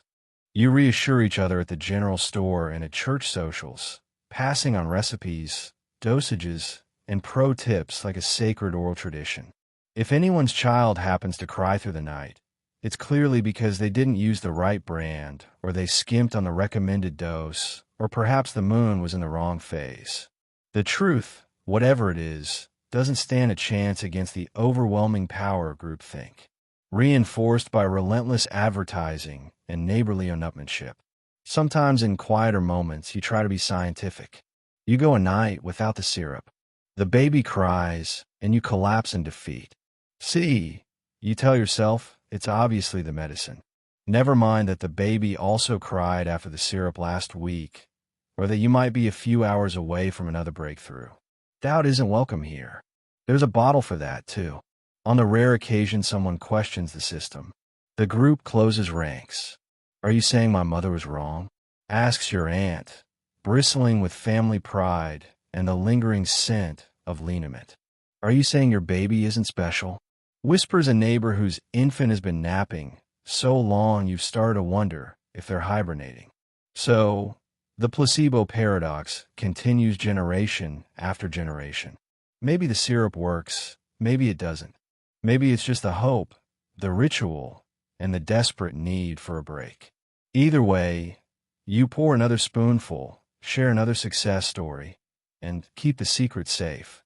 Because in the early 1900s, sometimes believing is half the cure, and the other half is not asking too many questions. You swap advice with a neighbor. She suggests half a spoonful for her little darling. You try it, then try a full spoonful. By the third night, the recommended dose is whatever gets you through to sunrise. Welcome to the true engine of 1902 American medicine. The back fence, the front porch, and the sacred society of exhausted mothers united by desperation and denial. Forget government guidelines or doctor's orders. The real wisdom circulates among the women who are knee-deep in diapers, baby bottles, and existential dread. These are the unofficial pharmacists of the era, blending folk remedies with whatever the apothecary has on sale, all in the name of a good night's sleep. It starts innocently. Maybe you're hanging laundry in the yard, and Mrs. Anathy next door waves you over with a conspiratorial glint in her eye. She leans in, clutching her own miracle syrup, and whispers, "Only give little Georgie half a spoonful, or he'll nap straight through till Tuesday." You nod, grateful for the advice. Then immediately question your own technique. Have you been overdosing, underdosing? Was that last tablespoon a bit too generous, or just enough to guarantee the only thing standing between you and insanity is a bottle of Dr. McGinney's soothing tonic? The whisper network grows as the days drag on and nights get longer. You run into Mrs. Howard at the grocer's, both of you looking like you've just survived a shipwreck. She confides that she adds a splash of whiskey to the syrup for flavor. Mrs. Lee on the corner swears by rubbing the baby's gums with clove oil, but only after the syrup to really seal the deal. The conversation turns into a subtle competition. Who can get the quietest baby, the deepest sleep, and the fewest public meltdowns? Soon, dosing becomes an art form. There's the preemptive strike, a dose at dusk, just in case. The midnight rescue when all else fails, and the double down reserved for when teething and colic decide to join forces. You lose track of the official directions on the bottle. Were you supposed to use the tiny spoon, the larger spoon, or just eyeball it? By now, precision has given way to a system based entirely on results. If the baby is quiet, you're doing it right. This is not just practical medicine. It's social glue. The Whisper Network is where mothers admit the truth behind closed doors. That sometimes you have no idea what you're doing, and neither does anyone else. You share failures as much as successes. I tried the syrup, and she was up dancing in her crib till dawn, says Mrs. Kelly. Mine only works if I sing my Bonnie Lies over the ocean at the same time, chimes in another mom. There's camaraderie and commiseration, proof that nobody is alone in their confusion or their creative dosing strategies. Of course, the network has its risks. Every now and then, word gets around about a mother who overdid it. There are whispers of the Jones baby who slept for an entire day and had to be checked for breathing every hour. But these are cautionary tales traded over back fences and at church potlucks, and quickly brushed aside by the next crisis. A new tooth, a fever, a wail that can shatter windows. It's not all grim. There's humor, too. A kind of wry gallows laughter that only sleep deprivation can produce. You make jokes about infant cocktails and invent new blends. Half syrup, half wishful thinking. Someone proposes selling a special line of Mother's Little Helper measuring spoons with marks for fussy, howling, and dear God, please stop. By the third night, as you measure out whatever it takes to get through to sunrise, you realize the real secret isn't in the bottle. It's in the network. The comfort of knowing you're not the only one winging it, improvising and praying that tomorrow will be easier. And as dawn breaks, you share a knowing glance with the neighbor, both of you clutching empty bottles and new stories for the next whisper session. Sometimes survival is about medicine, but mostly it's about not having to do it alone. It isn't just struggling families. Wealthy parents are dosing their babies, too. You visit a friend's house and marvel at the crystal decanter labeled infant comforter. If it's good enough for the Rockefellers, it must be safe, right? Stepping into a wealthy home in 1902 is like entering an alternate universe, one filled with velvet drapes, heavy furniture, and rugs so thick you could lose a toddler for weeks. The nursery isn't a drafty corner or a repurposed closet. It's a pastel palace with imported wallpaper, lace curtains, and a mountain of plush toys stuffed with whatever the Victorians thought was hypoallergenic. You might think the upper class has found the secret to stress-free parenting. But as it turns out, money buys comfort, not clarity, and definitely not common sense. The centerpiece of every elite nursery is the sideboard of remedies glimmering under gaslight, silver spoons, cut glass jars, and yes, that magnificent decanter labeled infant comforter. Unlike the battered bottles cluttering your own shelf, this one is faceted crystal etched with swirling patterns and topped by a stopper as heavy as a baby's first shoe. The label reads like a love letter to modern science, a gentle aid to restful slumber endorsed by leading physicians and satisfied heirs. No mention, of course, that the main ingredient could outreact a prize-winning racehorse. Here, the rituals of medicine are elevated to performance art. The governess, never nanny, always governess because French is in, measures out a dose with a sterling silver teaspoon, stirs into a cup of warm milk, and hands it to the drowsy air with the same gravity as a priest offering communion. The baby, dressed in linen so fine you're afraid to breathe near it, swallows, sigh, and promptly drifts off to a dreamland where teething pain is just a rumor. You glance around the room. On the mantel, there are signed testimonials from famous doctors, letters embossed with wax seals, and a framed advertisement featuring a cherubic baby in what looks suspiciously like a diamond tiara.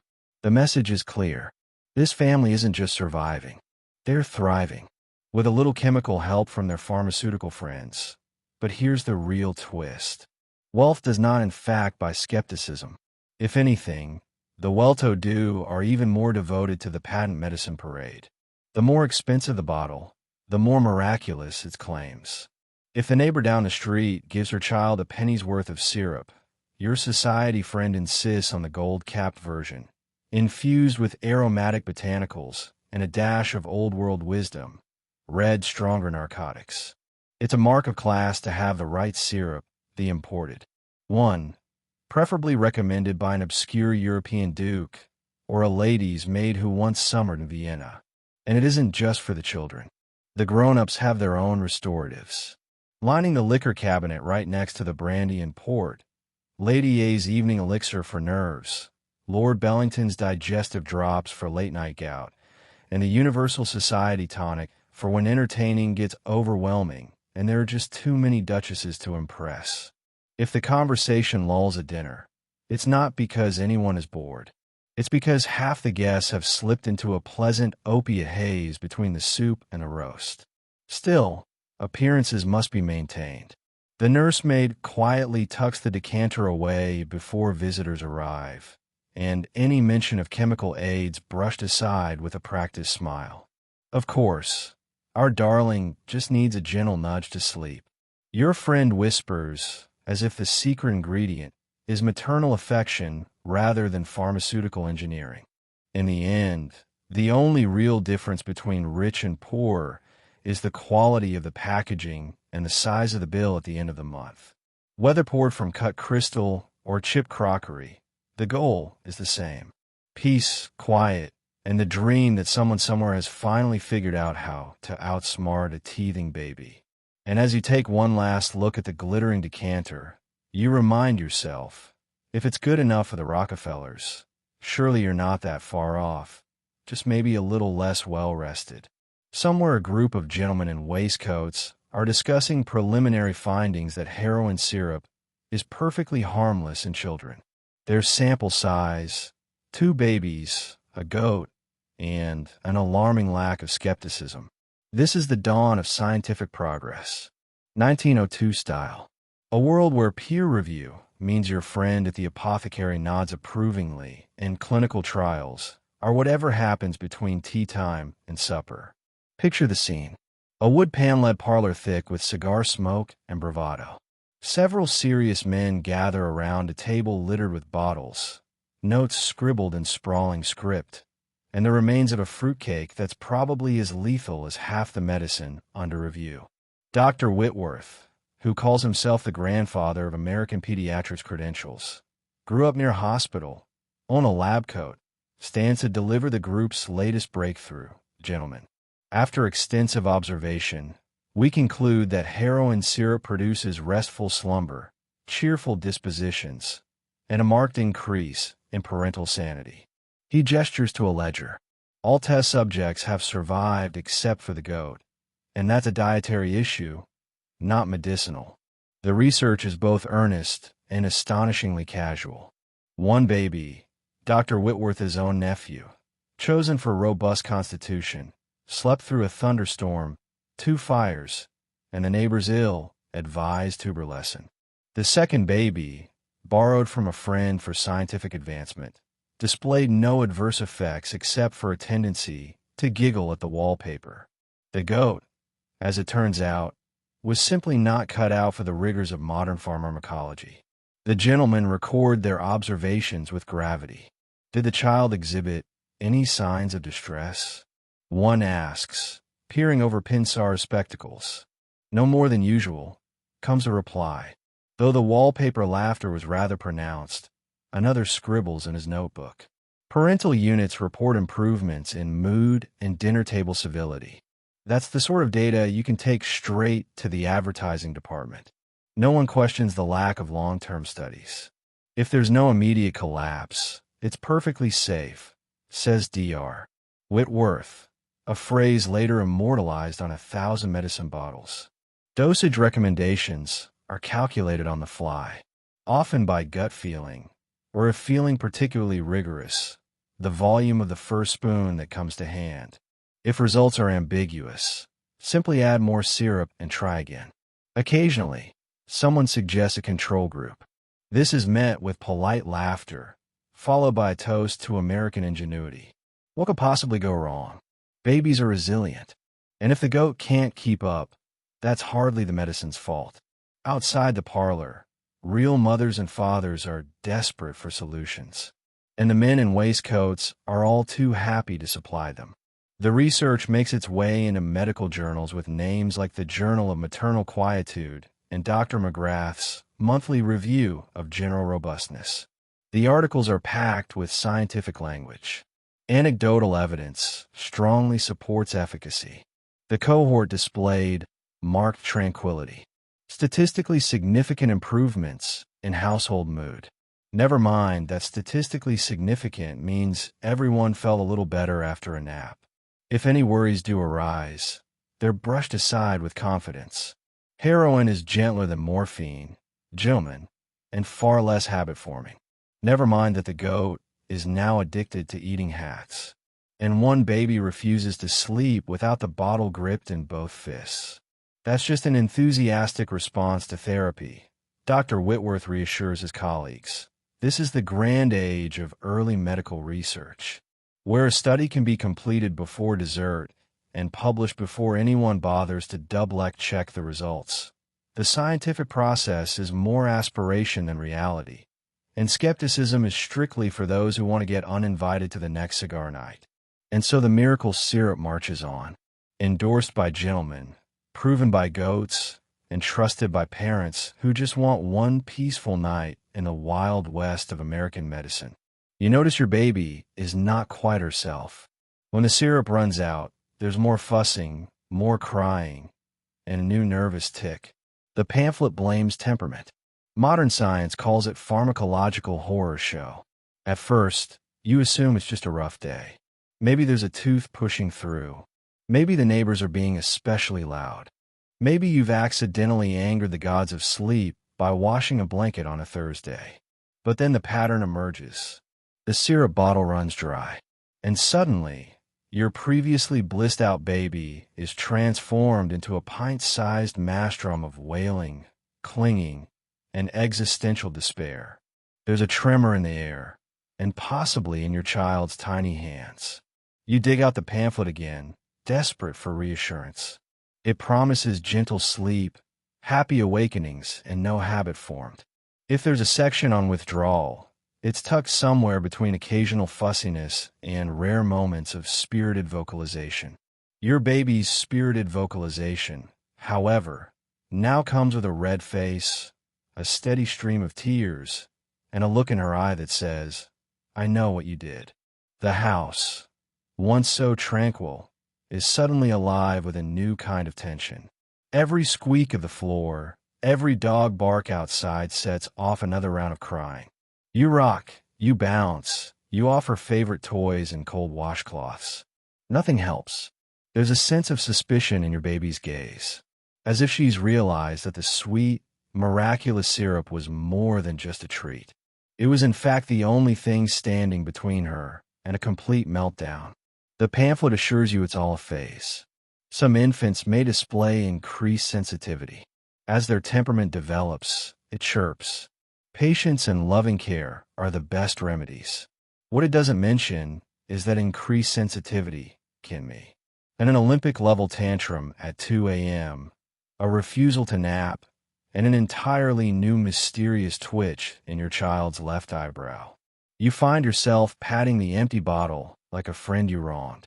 The old remedies stop working. The rubber teething ring is rejected with a disdainful glare. The family dog, once a source of endless entertainment, now gets scolded for breathing too loudly. Every failed attempt at comfort brings you closer to the realization that this isn't just teething. It's what future generations will call withdrawal. Right now, though, you just call it Thursday. You start to notice things. Your baby gnaws on her fist with alarming dedication. She fusses, then quiets, then fusses again, as if waiting for someone to bring back the good stuff. She can't settle, can't sleep, and for reasons unknown, suddenly hates the taste of mashed carrots. You consult your neighbors quietly, of course, because nobody wants to be the first to admit they're raising a tiny narcotics enthusiast. The consensus is split. Half say it's just a stage. The other half recommend a spoonful of a different syrup, one with a slightly different label, maybe a hint of peppermint, and if you're lucky, a new set of side effects. You begin to realize just how fragile peace can be in the American nursery. All those nights of blissful sleep came at a price, and the bill is now due. The baby's personality is less about temperament and more about biochemistry, though nobody says that out loud. Instead, you join the chorus. She's just adjusting, you say at church, hoping no one sees the bags under your eyes. She's extra-spirited, you explain to your spouse, who looks one bad night away from inventing time travel just to get a nap. Meanwhile, pharmacies keep selling, the pamphlets keep promising, and parents everywhere hope the next bottle will be the answer. After all, the elephant in the nursery is easy to ignore, right up until it wakes up and demands its syrup. In the end, you pour another cup of coffee, rock your irritable bundle, and wonder how something designed to help you sleep turned into the main reason you can't. Your local pharmacist assures you that his homemade formula is better than store-bought. His qualifications: he once took a correspondence course in general chemistry and beard maintenance. Your local pharmacist assures you that his homemade formula is better than store-bought. His qualifications: He once took a correspondence course in general chemistry and beard maintenance. Welcome to the golden age of American pharmacy, where the line between medical professional and enthusiastic hobbyist is more of a polite suggestion than a legal boundary. The neighborhood drugist is a fixture on Main Street. Half scientist, half bartender, and half therapist. Yes, in 1902 math, you're allowed 3 halves if you're a small-town pharmacist. His shop smells like peppermint, turpentine, and ambition. Behind the counter stands a man whose mustache alone has witnessed more chemical reactions than the average laboratory. When you step inside, the bell on the door announces your arrival with the shrill confidence of someone who's never overdosed on syrup. The shelves are crammed with bottles, jars, and tins. Some store-bought, many obviously hand-labeled, a few with handwritten notes that read, "Trust me," or, more ominously, "New and improved." The pharmacist greets you by name, asks about the family, and before you can even voice your concerns, is already recommending his latest concoction. Store-bought. He scoffs, polishing a glass jar with a rag that looks suspiciously like last year's tax return. All mass-produced and impersonal. My formula is made with care and a secret ingredient. You hope it's not the same secret ingredient he uses in his hair tonic, which smells like paint thinner and lost dreams. He moves behind the counter and starts mixing. A dash of this, a pinch of that, a glug from an unlabeled bottle. He tosses in a few dried herbs for good measure. Soothing botanicals, he calls them, and tops it all off with a swirl from a bottle marked with a skull. For authenticity, he assures you the process is less chemistry and more interpretive dance, accompanied by a running monologue about the healing power of local flora. Good old-fashioned know-how and the value of trusting your gut. He has an anecdote for every ailment. Fixed up Mrs. Bingham's twins. In no time, they haven't cried since the last election. You glance around. On the wall is a faded certificate from the Midwest Institute of Advanced Compoundery. Possibly real, possibly won in a poker game. Another diploma promises proficiency in applied pharmacognosy and practical mature, which in 1902 basically means he once read half a book and grew impressive facial hair. Customers come and go all with similar requests. Teething baby, sleepless toddler, nerves frayed to the breaking point. The pharmacists doss out custom blends with the flair of a magician, assuring each parent that this batch is specially formulated for your child's temperament. The instructions are usually vague, a teaspoon as needed, or until calmness prevails. And if you press for details, he just winks and tells you there's a little art in it, not just science. Of course, the real selling point is community trust. He knows everyone's business. Who's got a new baby? Who's on their 3rd bottle this week? Whose child can sleep through a parade thanks to Uncle Edgar's restorative drops? He swaps recipes with the other local pharmacists at the Masonic Lodge, all in the name of progress. If something goes wrong, he'll be the first to visit, bottle in hand, offering condolences and a free sample of his latest and greatest. No one asks too many questions about what's actually in the medicine. If it works, it works. If it doesn't, there's always next week's blend. The pharmacist's real genius is convincing you that your family's health depends not on science, but on his unique mix of charisma, beard oil, and whatever he could find in the root cellar. And as you leave the shop, clutching your bottle of homemade miracle syrup, you realize that in the early 20th century, the only thing more important than ingredients was faith.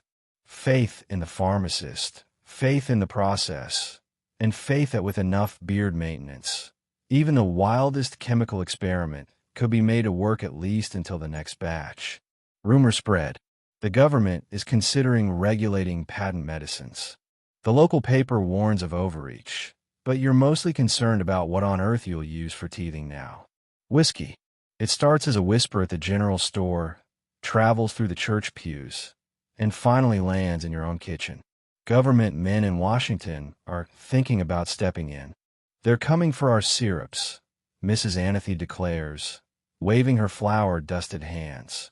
First, they'll take the morphine, Then they'll come for the catnip. She says it with the certainty of someone who's weathered 3 tornadoes and 1 unfortunate mayonnaise shortage.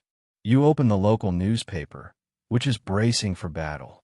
Headlines scream about the end of American innovation in government, zooping in our medicine chests.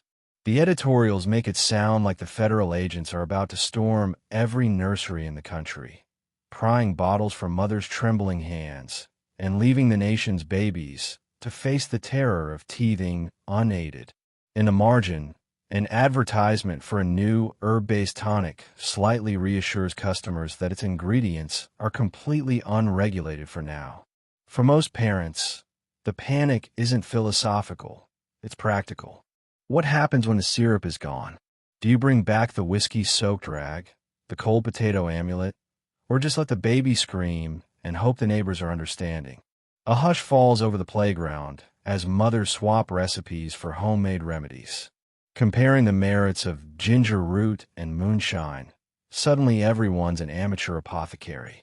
And the real winner is the local bootlegger who sees a surge in business from desperate parents willing to try anything but sleeplessness. The town's pharmacist is flustered. He's been blending miracle cures for decades, and now faces the horrifying prospect of ingredient lists, warning labels, and worst of all, inspections. "Why, I've never poisoned a child in my life," he exclaims, as if that alone qualifies him for a Nobel Prize. Behind the counter, he hurriedly rearranges his most suspicious jars and hopes the new law will have more loopholes than a fishing net. The doctors, some legitimate, some just well-dressed optimists, split into camps. One group insists that government regulation is the dawn of true scientific progress.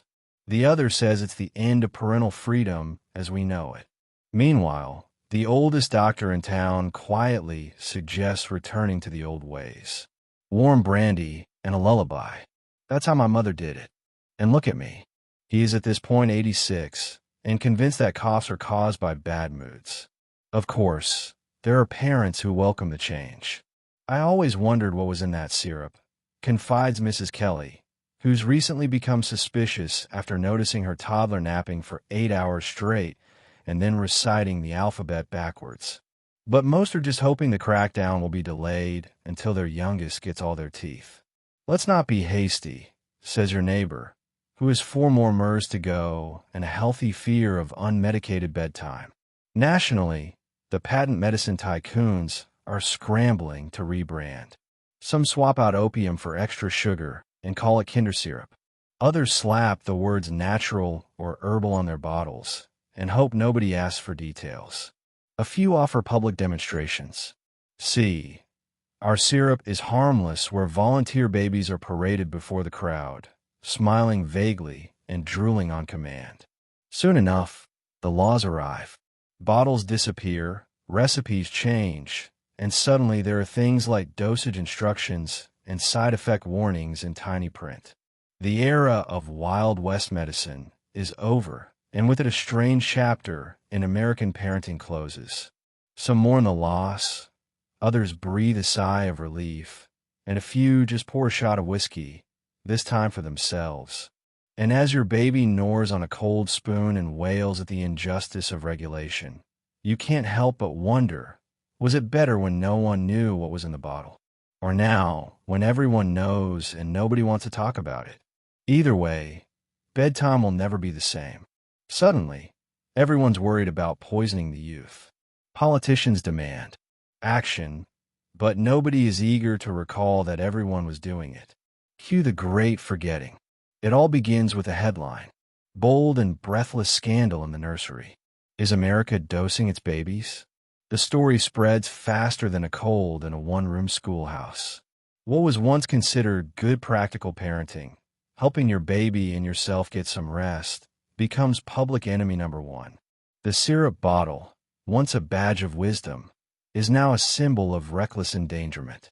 Overnight, the same parents who swore by their nightly dose start hiding the evidence, tucking bottles behind flour canisters, or if especially panicked, behind that mysterious tin of pickled eel no one ever opens. In town meetings and on the front pages, the mood shifts from casual denial to full-blown hysteria. Have you seen how quiet the Jones baby is? Mrs. Abernathy hisses at the market, as if silence itself is suspicious. I heard he hasn't cried since Labor Day.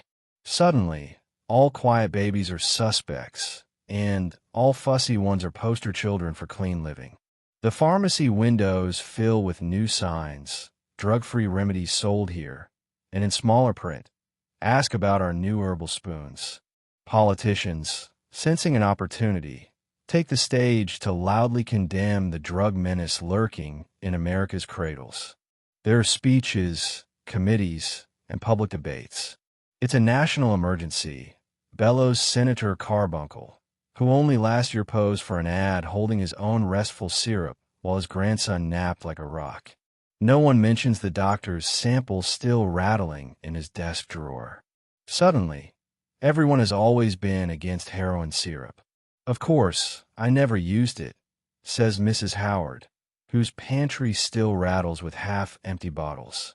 My cousin did, but I warned her. Family stories are quietly revised. You were a colicky baby, but we toughed it out, says your mother, who once swore by a brand called Naptime Nectar. The narrative shifts from everyone did it to no one respectable did it. Anyone who suggests otherwise is met with a knowing look and a change of subject. This is the era of the great forgetting. The local paper publishes cautionary tales, tragic stories of mothers who didn't know better and the children who, according to legend, slept for 3 days and woke up speaking French.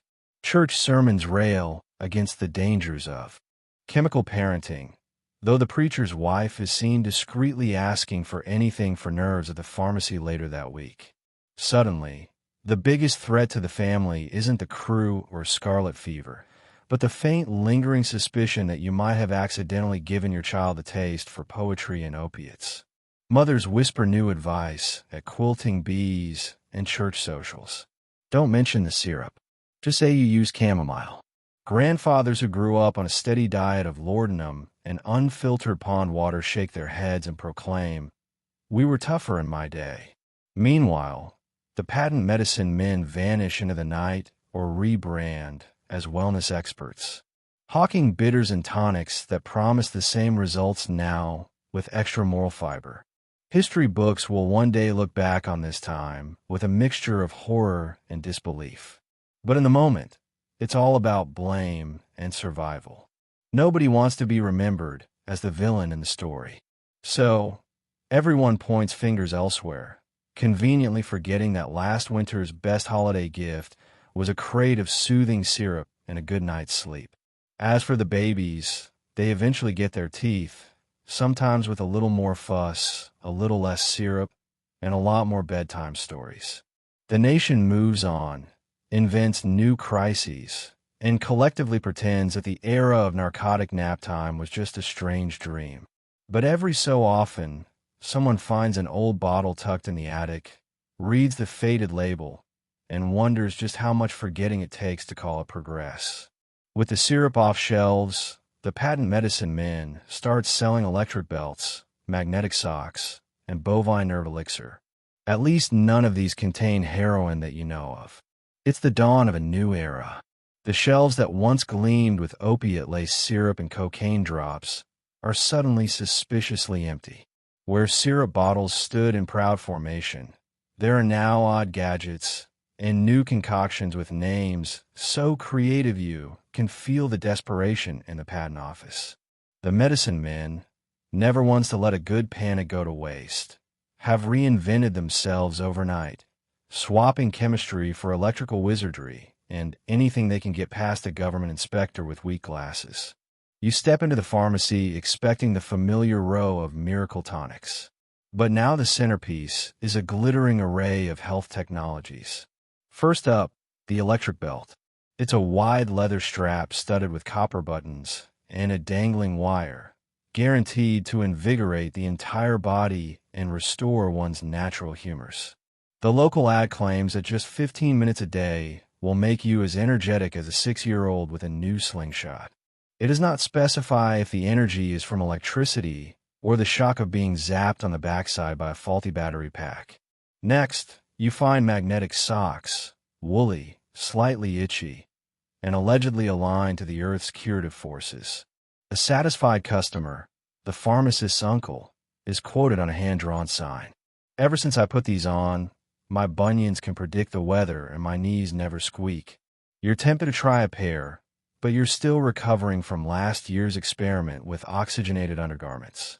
There's Boyne Nerve Elixir, a cloudy liquid that claims to restore the tranquility of the contented cow. The label features a smiling Holstein and a list of herbal ingredients so lengthy and suspiciously vague you wonder if the cow made it up herself. At least, you tell yourself, the odds of opiates are lower, unless cows have been hiding a secret stash all along. With each new cure comes an even wilder pitch. The revitalizing hat promises to stimulate the scalp and sharpen wits. Thanks to a series of mysterious wires that look suspiciously like the insides of a broken umbrella, the galvanic soap claims to electrify dirt right off your skin and possibly your dignity. The solar inhaler is advertised as a sun-powered nose tube recommended by 3 out of 4 retired physicians. The one who didn't recommend it is presumably still on the fence. People are eager to believe. After all, the old syrups, for all their risks, actually did something. If by something you mean knocked everyone out cold, the new devices buzz, tingle, or merely confuse. But hope springs eternal in the human heart. If your baby is still teething and you can't get your hands on narcotic syrup, maybe an electrified teething ring or a dab of auric lotion will be just the ticket. The worst that can happen, you reason, is a few frizzy hairs and a story for the next family reunion. The patent medicine men, ever resourceful, are now health inventors and wellness experts. They've mastered the art of the loophole. If it's not technically a drug, it can't technically be regulated. At least not yet. Their advertisements grow even bolder, featuring testimonials from glamorous housewives, grinning farm hands, and at least one mayor who claims that since using the Boyne Nerve Elixir, my speeches are 3 minutes shorter and my cows are less anxious. In the end, everyone muddles through. Parents keep searching for the next miracle. Babies get their teeth eventually, and the next generation of Americans learns to treat all new cures with a combination of skepticism, humor, and a deep-seated hope that at least this time nothing will glow in the dark. Because if there's one constant in the American quest for health, it's that when one door closes, another one opens. Sometimes with a small electric shock.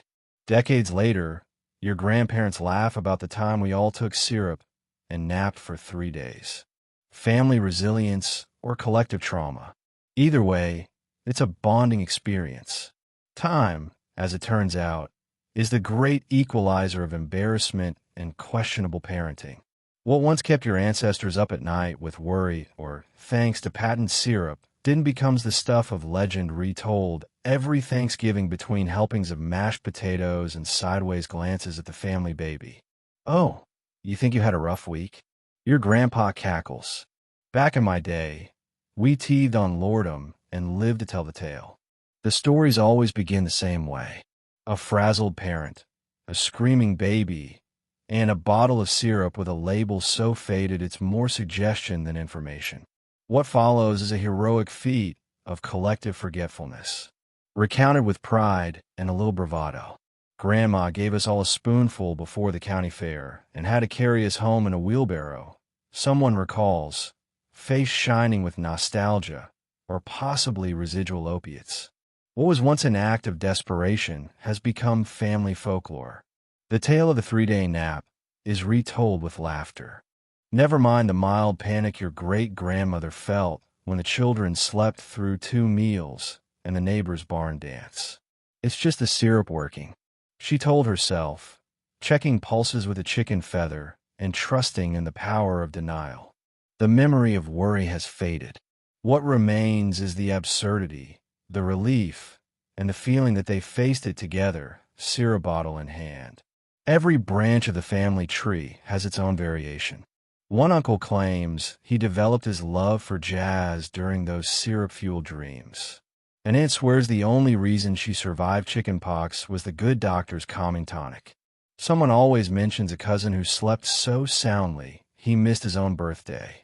Laughter peals around the table. The present generation marveling at the casual madness of it all. But beneath the jokes is something real. A resilience born of doing what you had to do with what you had in a world where survival often meant improvisation and a high tolerance for ambiguity. The same syrup that soothed babies through teething also soothed mothers through long, lonely nights and taught families the valuable art of not overthinking things you can't control. Sometimes the old tales prompt a hint of awkwardness. A grandchild wonders aloud if maybe the family's collective quirks are less genetic and more pharmaceutical in origin. There are sidelong looks, a moment of introspection, then another round of pie. In this family, and so many others, the scars of the past have mostly healed, leaving stories that are both cautionary and comforting. We didn't know any better, Grandpa shrugs. But we sure did sleep. It's not all nostalgia. Sometimes there's a lesson tucked between the punchlines that most generations muddle through with tools they hope are good enough, guided by love and desperation, and whatever the neighbor swears worked last winter. You'll have your own stories, the elders promise. Just don't judge ours too harshly. Every era has got its madness. In the end, family law is less about what went wrong than what went right. That everyone somehow made it through, teeth and all, with a few stories to share. The syrup, the naps, and the oddities are woven into the fabric of us. Proof that resilience is as much about laughing at the past as it is surviving it. So the next time your baby's fussy and your nerves are shot, remember one day, this too will be a story. And if you're lucky, someone will laugh about it long after the last bottle has faded from memory. You wonder if you could make it a week as a parent in 1902, armed with only grit, guesswork, and enough narcotics to fuel a minor jazz band. It's a thought experiment that starts as a joke and turns uncomfortably real as you tally the score. No digital baby monitor, no pediatrician's hotline, no organic teething toys in calming pastel colors. Just you, your wits, and a medicine cabinet that's also the town's most dangerous apothecary. Modern parenting blogs warn about screen time. In 1902, your biggest concern is whether your baby's screen time will be spent staring at the wallpaper or the spinning patterns inside their own eyelids after a dose of Mrs. Winslow's. Imagine your first sleepless night. The baby's shrieking, your nerves are shot, and there are no noise-canceling headphones, just the relentless drone of a wind-up clock and a rooster whose internal alarm is set to aggressive. You pace the kitchen in the flickering gaslight, holding a bottle with a label so ornate and vague you can't tell if it's for teething, insomnia, or summoning friendly ghosts. With no internet to consult, your only help is the whisper network of other parents, each with a different theory, dose, and cautionary tale. By day 2, you're getting resourceful. Your routine is pure improvisation. A little syrup for the baby, a swig of restorative tonic for you, and a breakfast of black coffee with a side of invigorating elixir.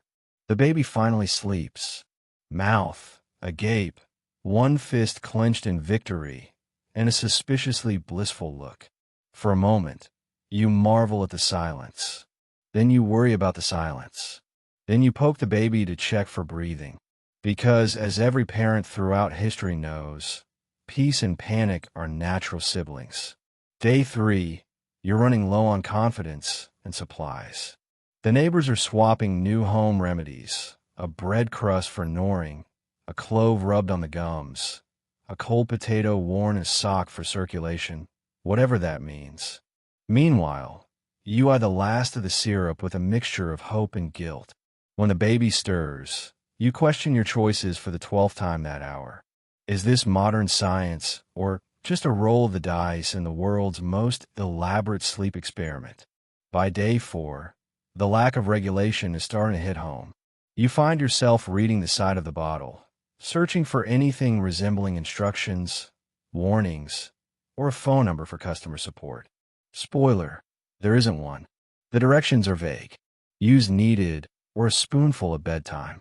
You wonder if your measuring spoon is regulation size or if it's meant for mixing horse feed. You meet other parents at the general store looking equally frazzled.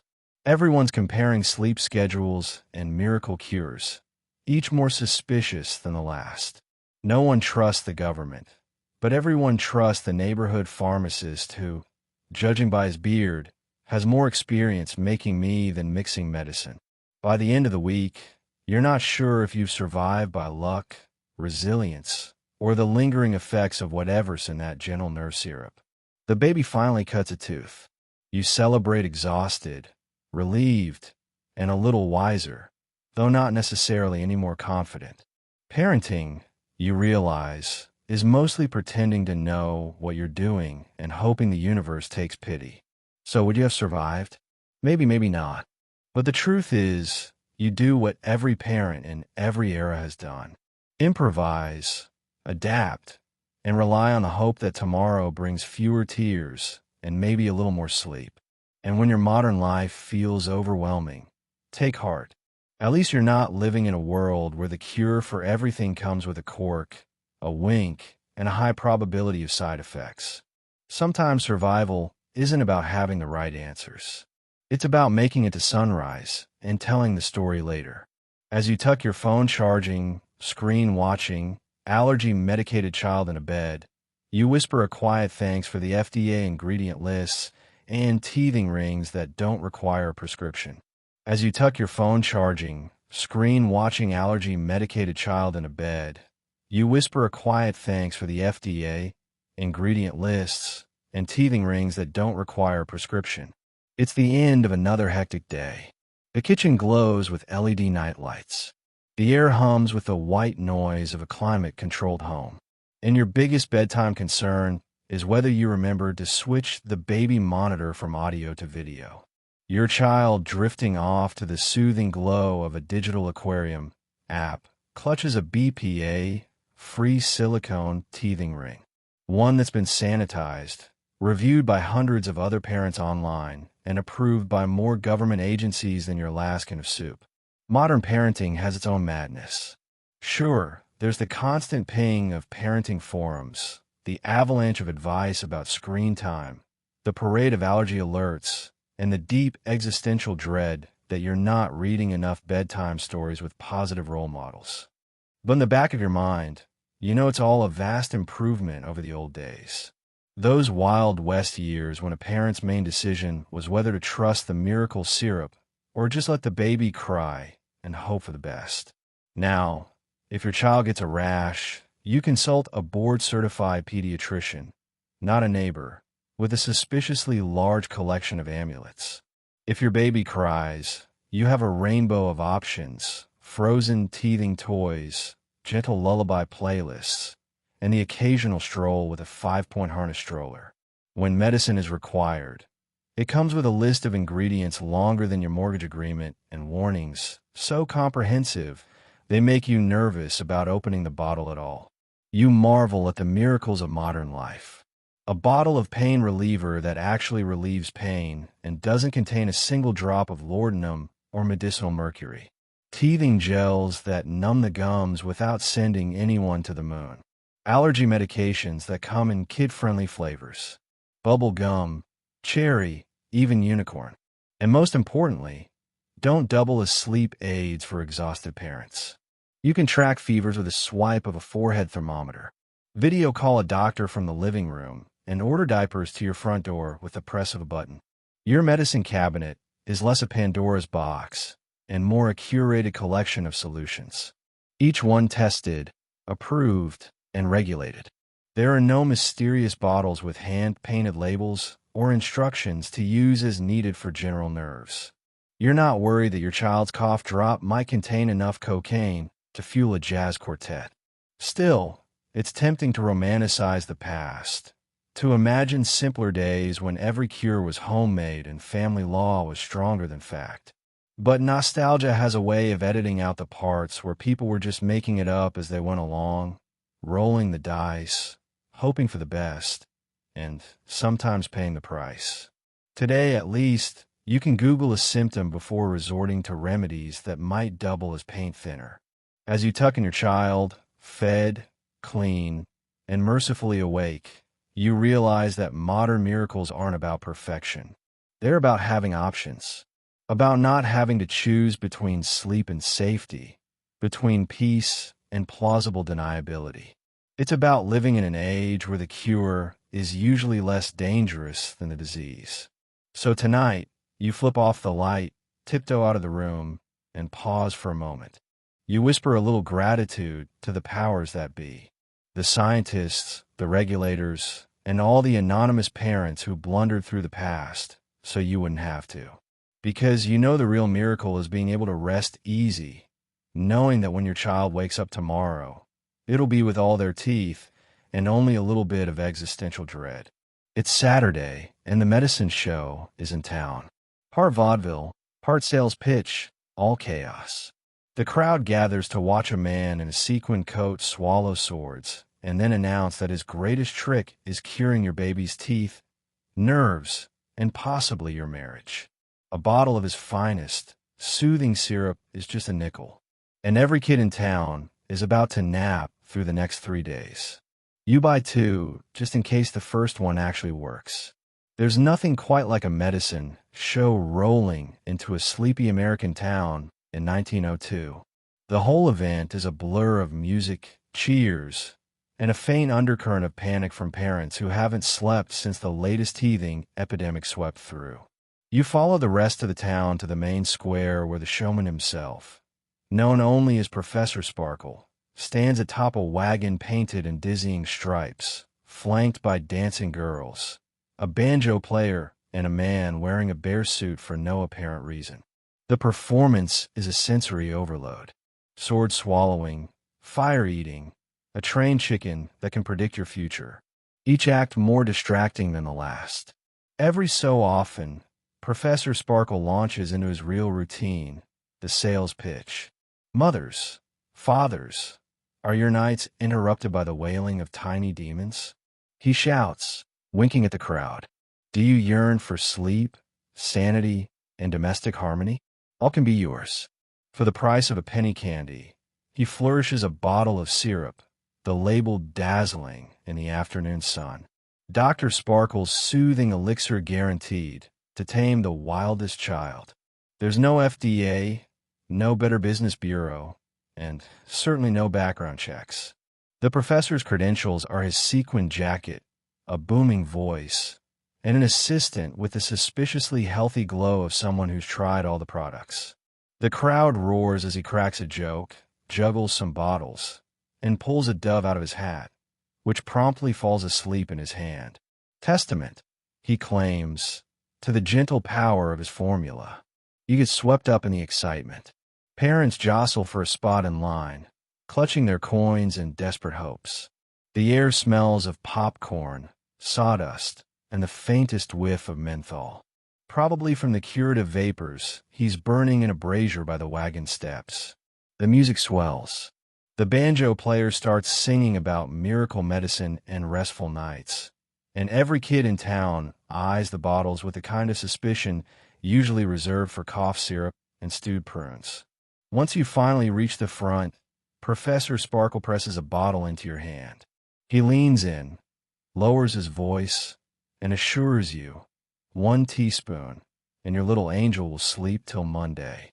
He throws in a second bottle for free for the nerves, and you don't bother to ask whose nerves he means. Around you, parents clutch their bottles like treasure, some already uncording them for an immediate test. Run. The show rolls on. Someone in the crowd starts a rumor that the syrup is made with rare Eastern spices. Another whispers, it's just sugar and hope. And a third claims it cured his cousin's night terrors and his neighbor's lumbago. For a moment, you wonder if you're being swindled, but the baby starts fussing, and your resistance melts faster than the ice in your lemonade. By sundown, the wagon is gone, the music is faded, and the town square is littered with empty bottles and parents trading notes on doses and results. The medicine show has left behind stories, a handful of headaches, and for the lucky ones, 3 solid days of baby-induced silence. You tuck your soothing syrup in the cupboard, quietly grateful for the traveling circus that's turned sleep into a sealable miracle. Maybe next time the professor will have something for taxes, too. You're trading child-rearing secrets with fellow parents on the porch, watching the neighborhood kids chase chickens and chew on fence posts. The consensus, if it moves, dose it. Got a cough? Syrup. Trouble sleeping? Syrup. Bored? Maybe just a little syrup for fun. It's the multi-tool of the early 20th century. One bottle, endless questionable applications. There's a certain camaraderie on a summer evening, with everyone clustered on rickety wooden chairs, trading tales about who survived the most teething episodes, and whose child has learned the dark art of self-escape from swaddling. There's always a collective sigh of relief when someone uncorks a fresh bottle of Dr. Bright's universal elixir and passes it around, each parent sharing their latest hack with a wink and a shrug. "Billy wouldn't nap yesterday," says Mrs. Kelly. "So, I gave him half a spoonful, slept through the postman, the dog fight, and my husband's attempt at the trombone." Mrs. Howard chimes in. "Mary was cranky after lunch, so I gave her a dose, and suddenly she was giggling at the laundry line. Best 10 minutes of my week." You nod along, remembering the night you dosed both twins and managed to finish your entire dinner while it was still hot. A luxury that feels suspiciously decadent. The porch becomes an impromptu laboratory, with everyone testing new applications. Johnny's got a stubborn cough. Syrup. Sarah can't sit still for church. Syrup. Timmy's just a little too lively before bedtime. Definitely syrup. The only debate is the dosage, which fluctuates depending on whether tomorrow is a school day, a holiday, or simply a Tuesday that's gone on too long. You're only half joking when you say the syrup is the Swiss Army knife of child rearing. Don't know what's wrong? Start with the syrup. The label claims it soothes the mind, body, and spirit, which is useful because by 8 p.m. all 3 are usually in desperate need of soothing. If you're feeling ambitious, you experiment with add-ons.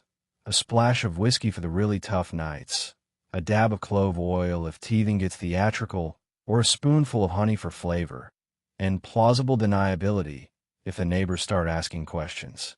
It's not just for the kids, either. More than one mother admits to sneaking a spoonful for her nerves, especially after a long day of wrangling children, geese, and the existential dread that comes with realizing your entire home is one spark away from spontaneous combustion. Nothing like a little syrup to take the edge off. Someone jokes, and everyone laughs a little too hard. Of course, these hacks come with their own folklore. There's the time the Johnson boy accidentally dosed the family cat, which slept in the flour sack for 2 days and now refuses to come indoors. There's the neighbor who claims syrup helped her husband snoring, though he's still banned from the bedroom on account of his experimental enthusiasm. If you ask enough people, you'll hear stories about syrup curing hiccups, nightmares, and once a lingering case of bad attitude. Nobody talks much about side effects. The pamphlet says, use as directed, but after a month, as directed means as needed, as often as possible, or whenever the spirit moves you.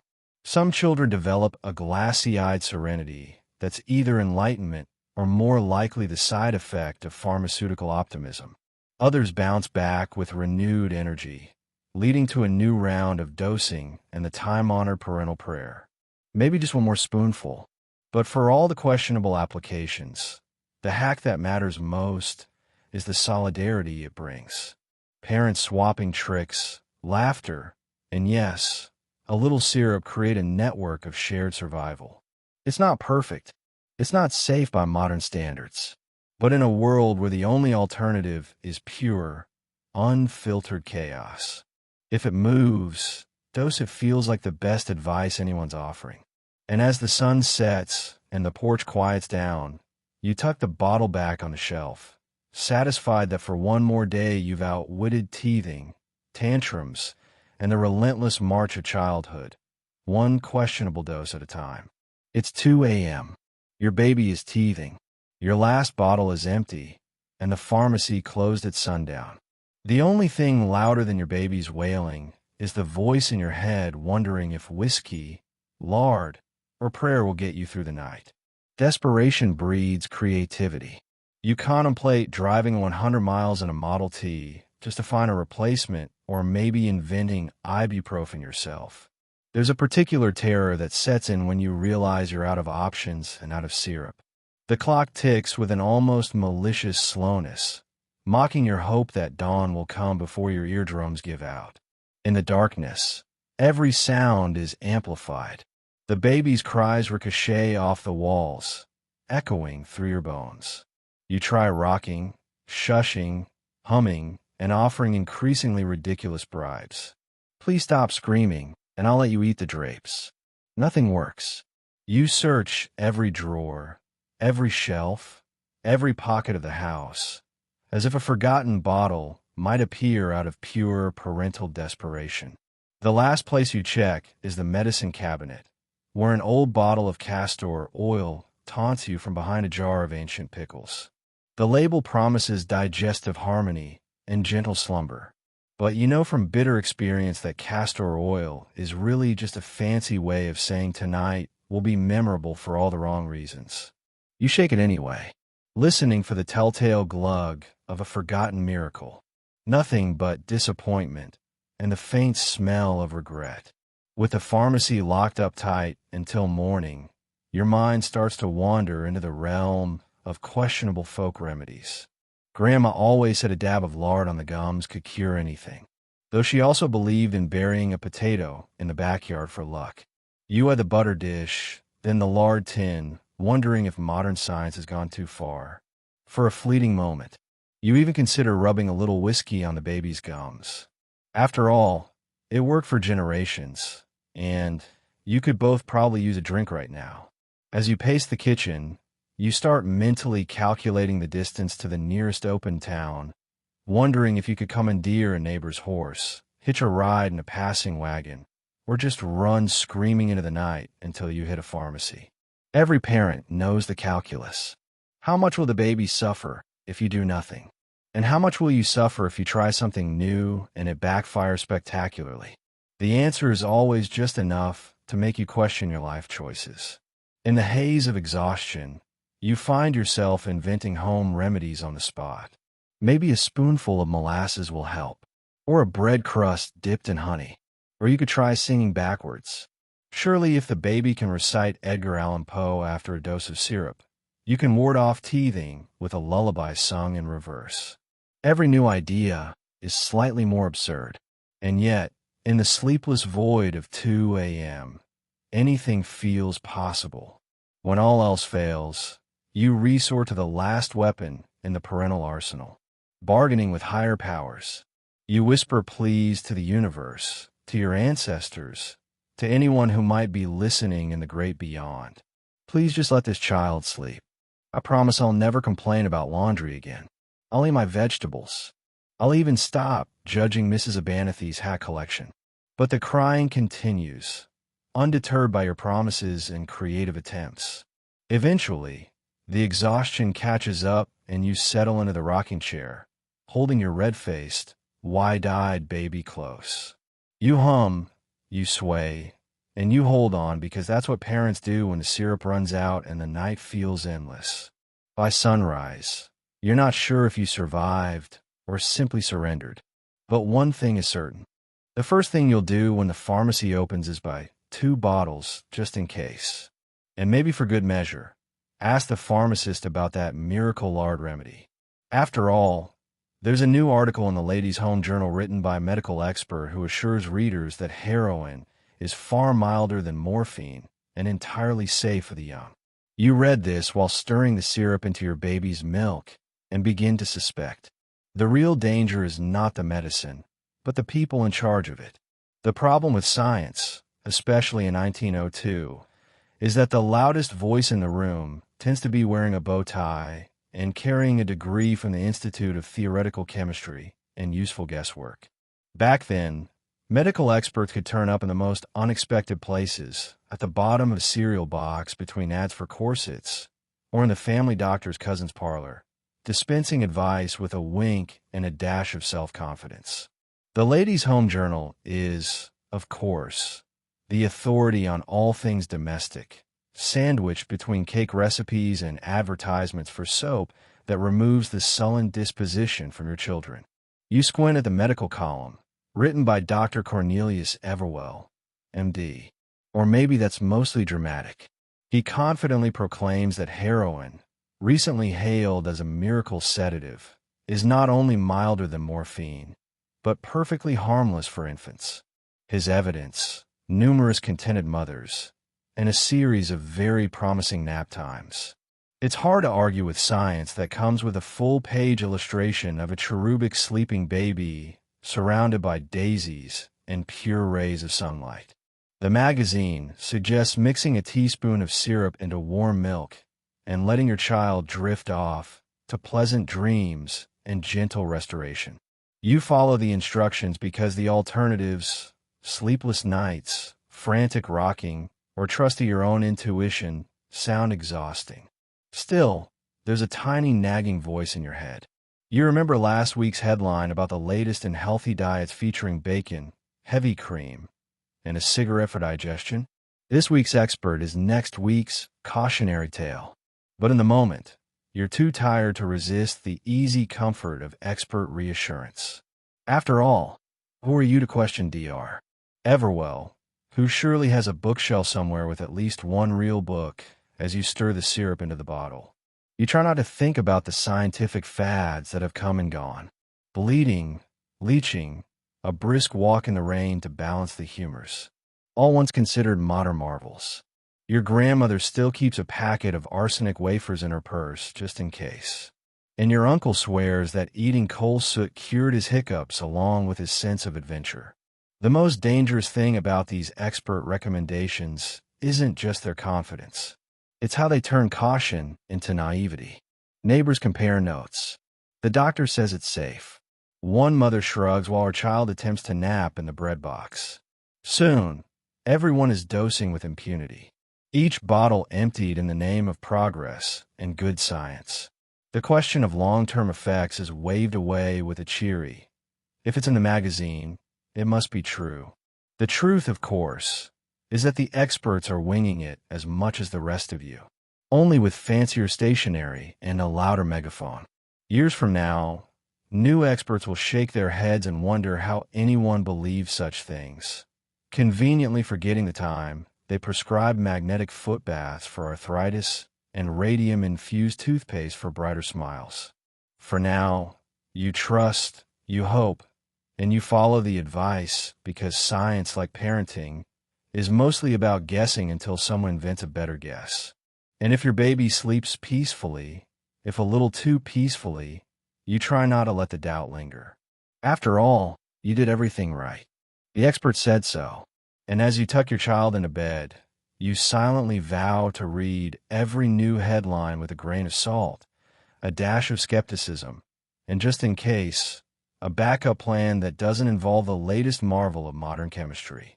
So tonight, as you tuck yourself into your soft regulation-compliant bed, maybe with a cup of herbal tea and a baby monitor that doesn't double as a pharmacy, take a moment to send some silent gratitude backward through time.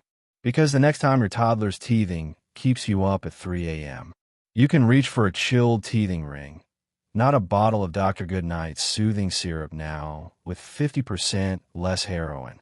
Let's reflect. Parenting in 1900s America was less about gentle parenting and more about wild, desperate improvisation, armed with whatever miracle cure the nearest mustachioed salesman could bottle. They didn't have Google warning labels or the FDA. What they had was a will to survive, a high tolerance for chaos, and a collective agreement that if a medicine didn't immediately kill you, it must be good for the kids. There's something darkly inspiring about that resilience. People loved their families, did their best with what they had, and somehow muddled through. Sure, the methods were often, let's say, questionable, but the spirit was pure. Help the baby. Help yourself. keep everyone alive until morning. And if that meant half the country was sleepwalking on various narcotics, well, it was a simpler time, at least until it wasn't. So, as you drift off tonight, safe in a world with ingredient lists, pediatricians, and laws that require medicine to do more good than harm, whisper a quiet thank you for all the progress, and maybe for your ancestors too. The ones who survived lead paint, patent medicines, in an era when the cure was sometimes wilder than the disease. Because history is a testament to stubbornness, accidental innovation, and the ability to laugh about it later. Rest easy knowing that you live in an age where bedtime is just a little safer, a little saner, and hopefully a lot less horrifying. Good night.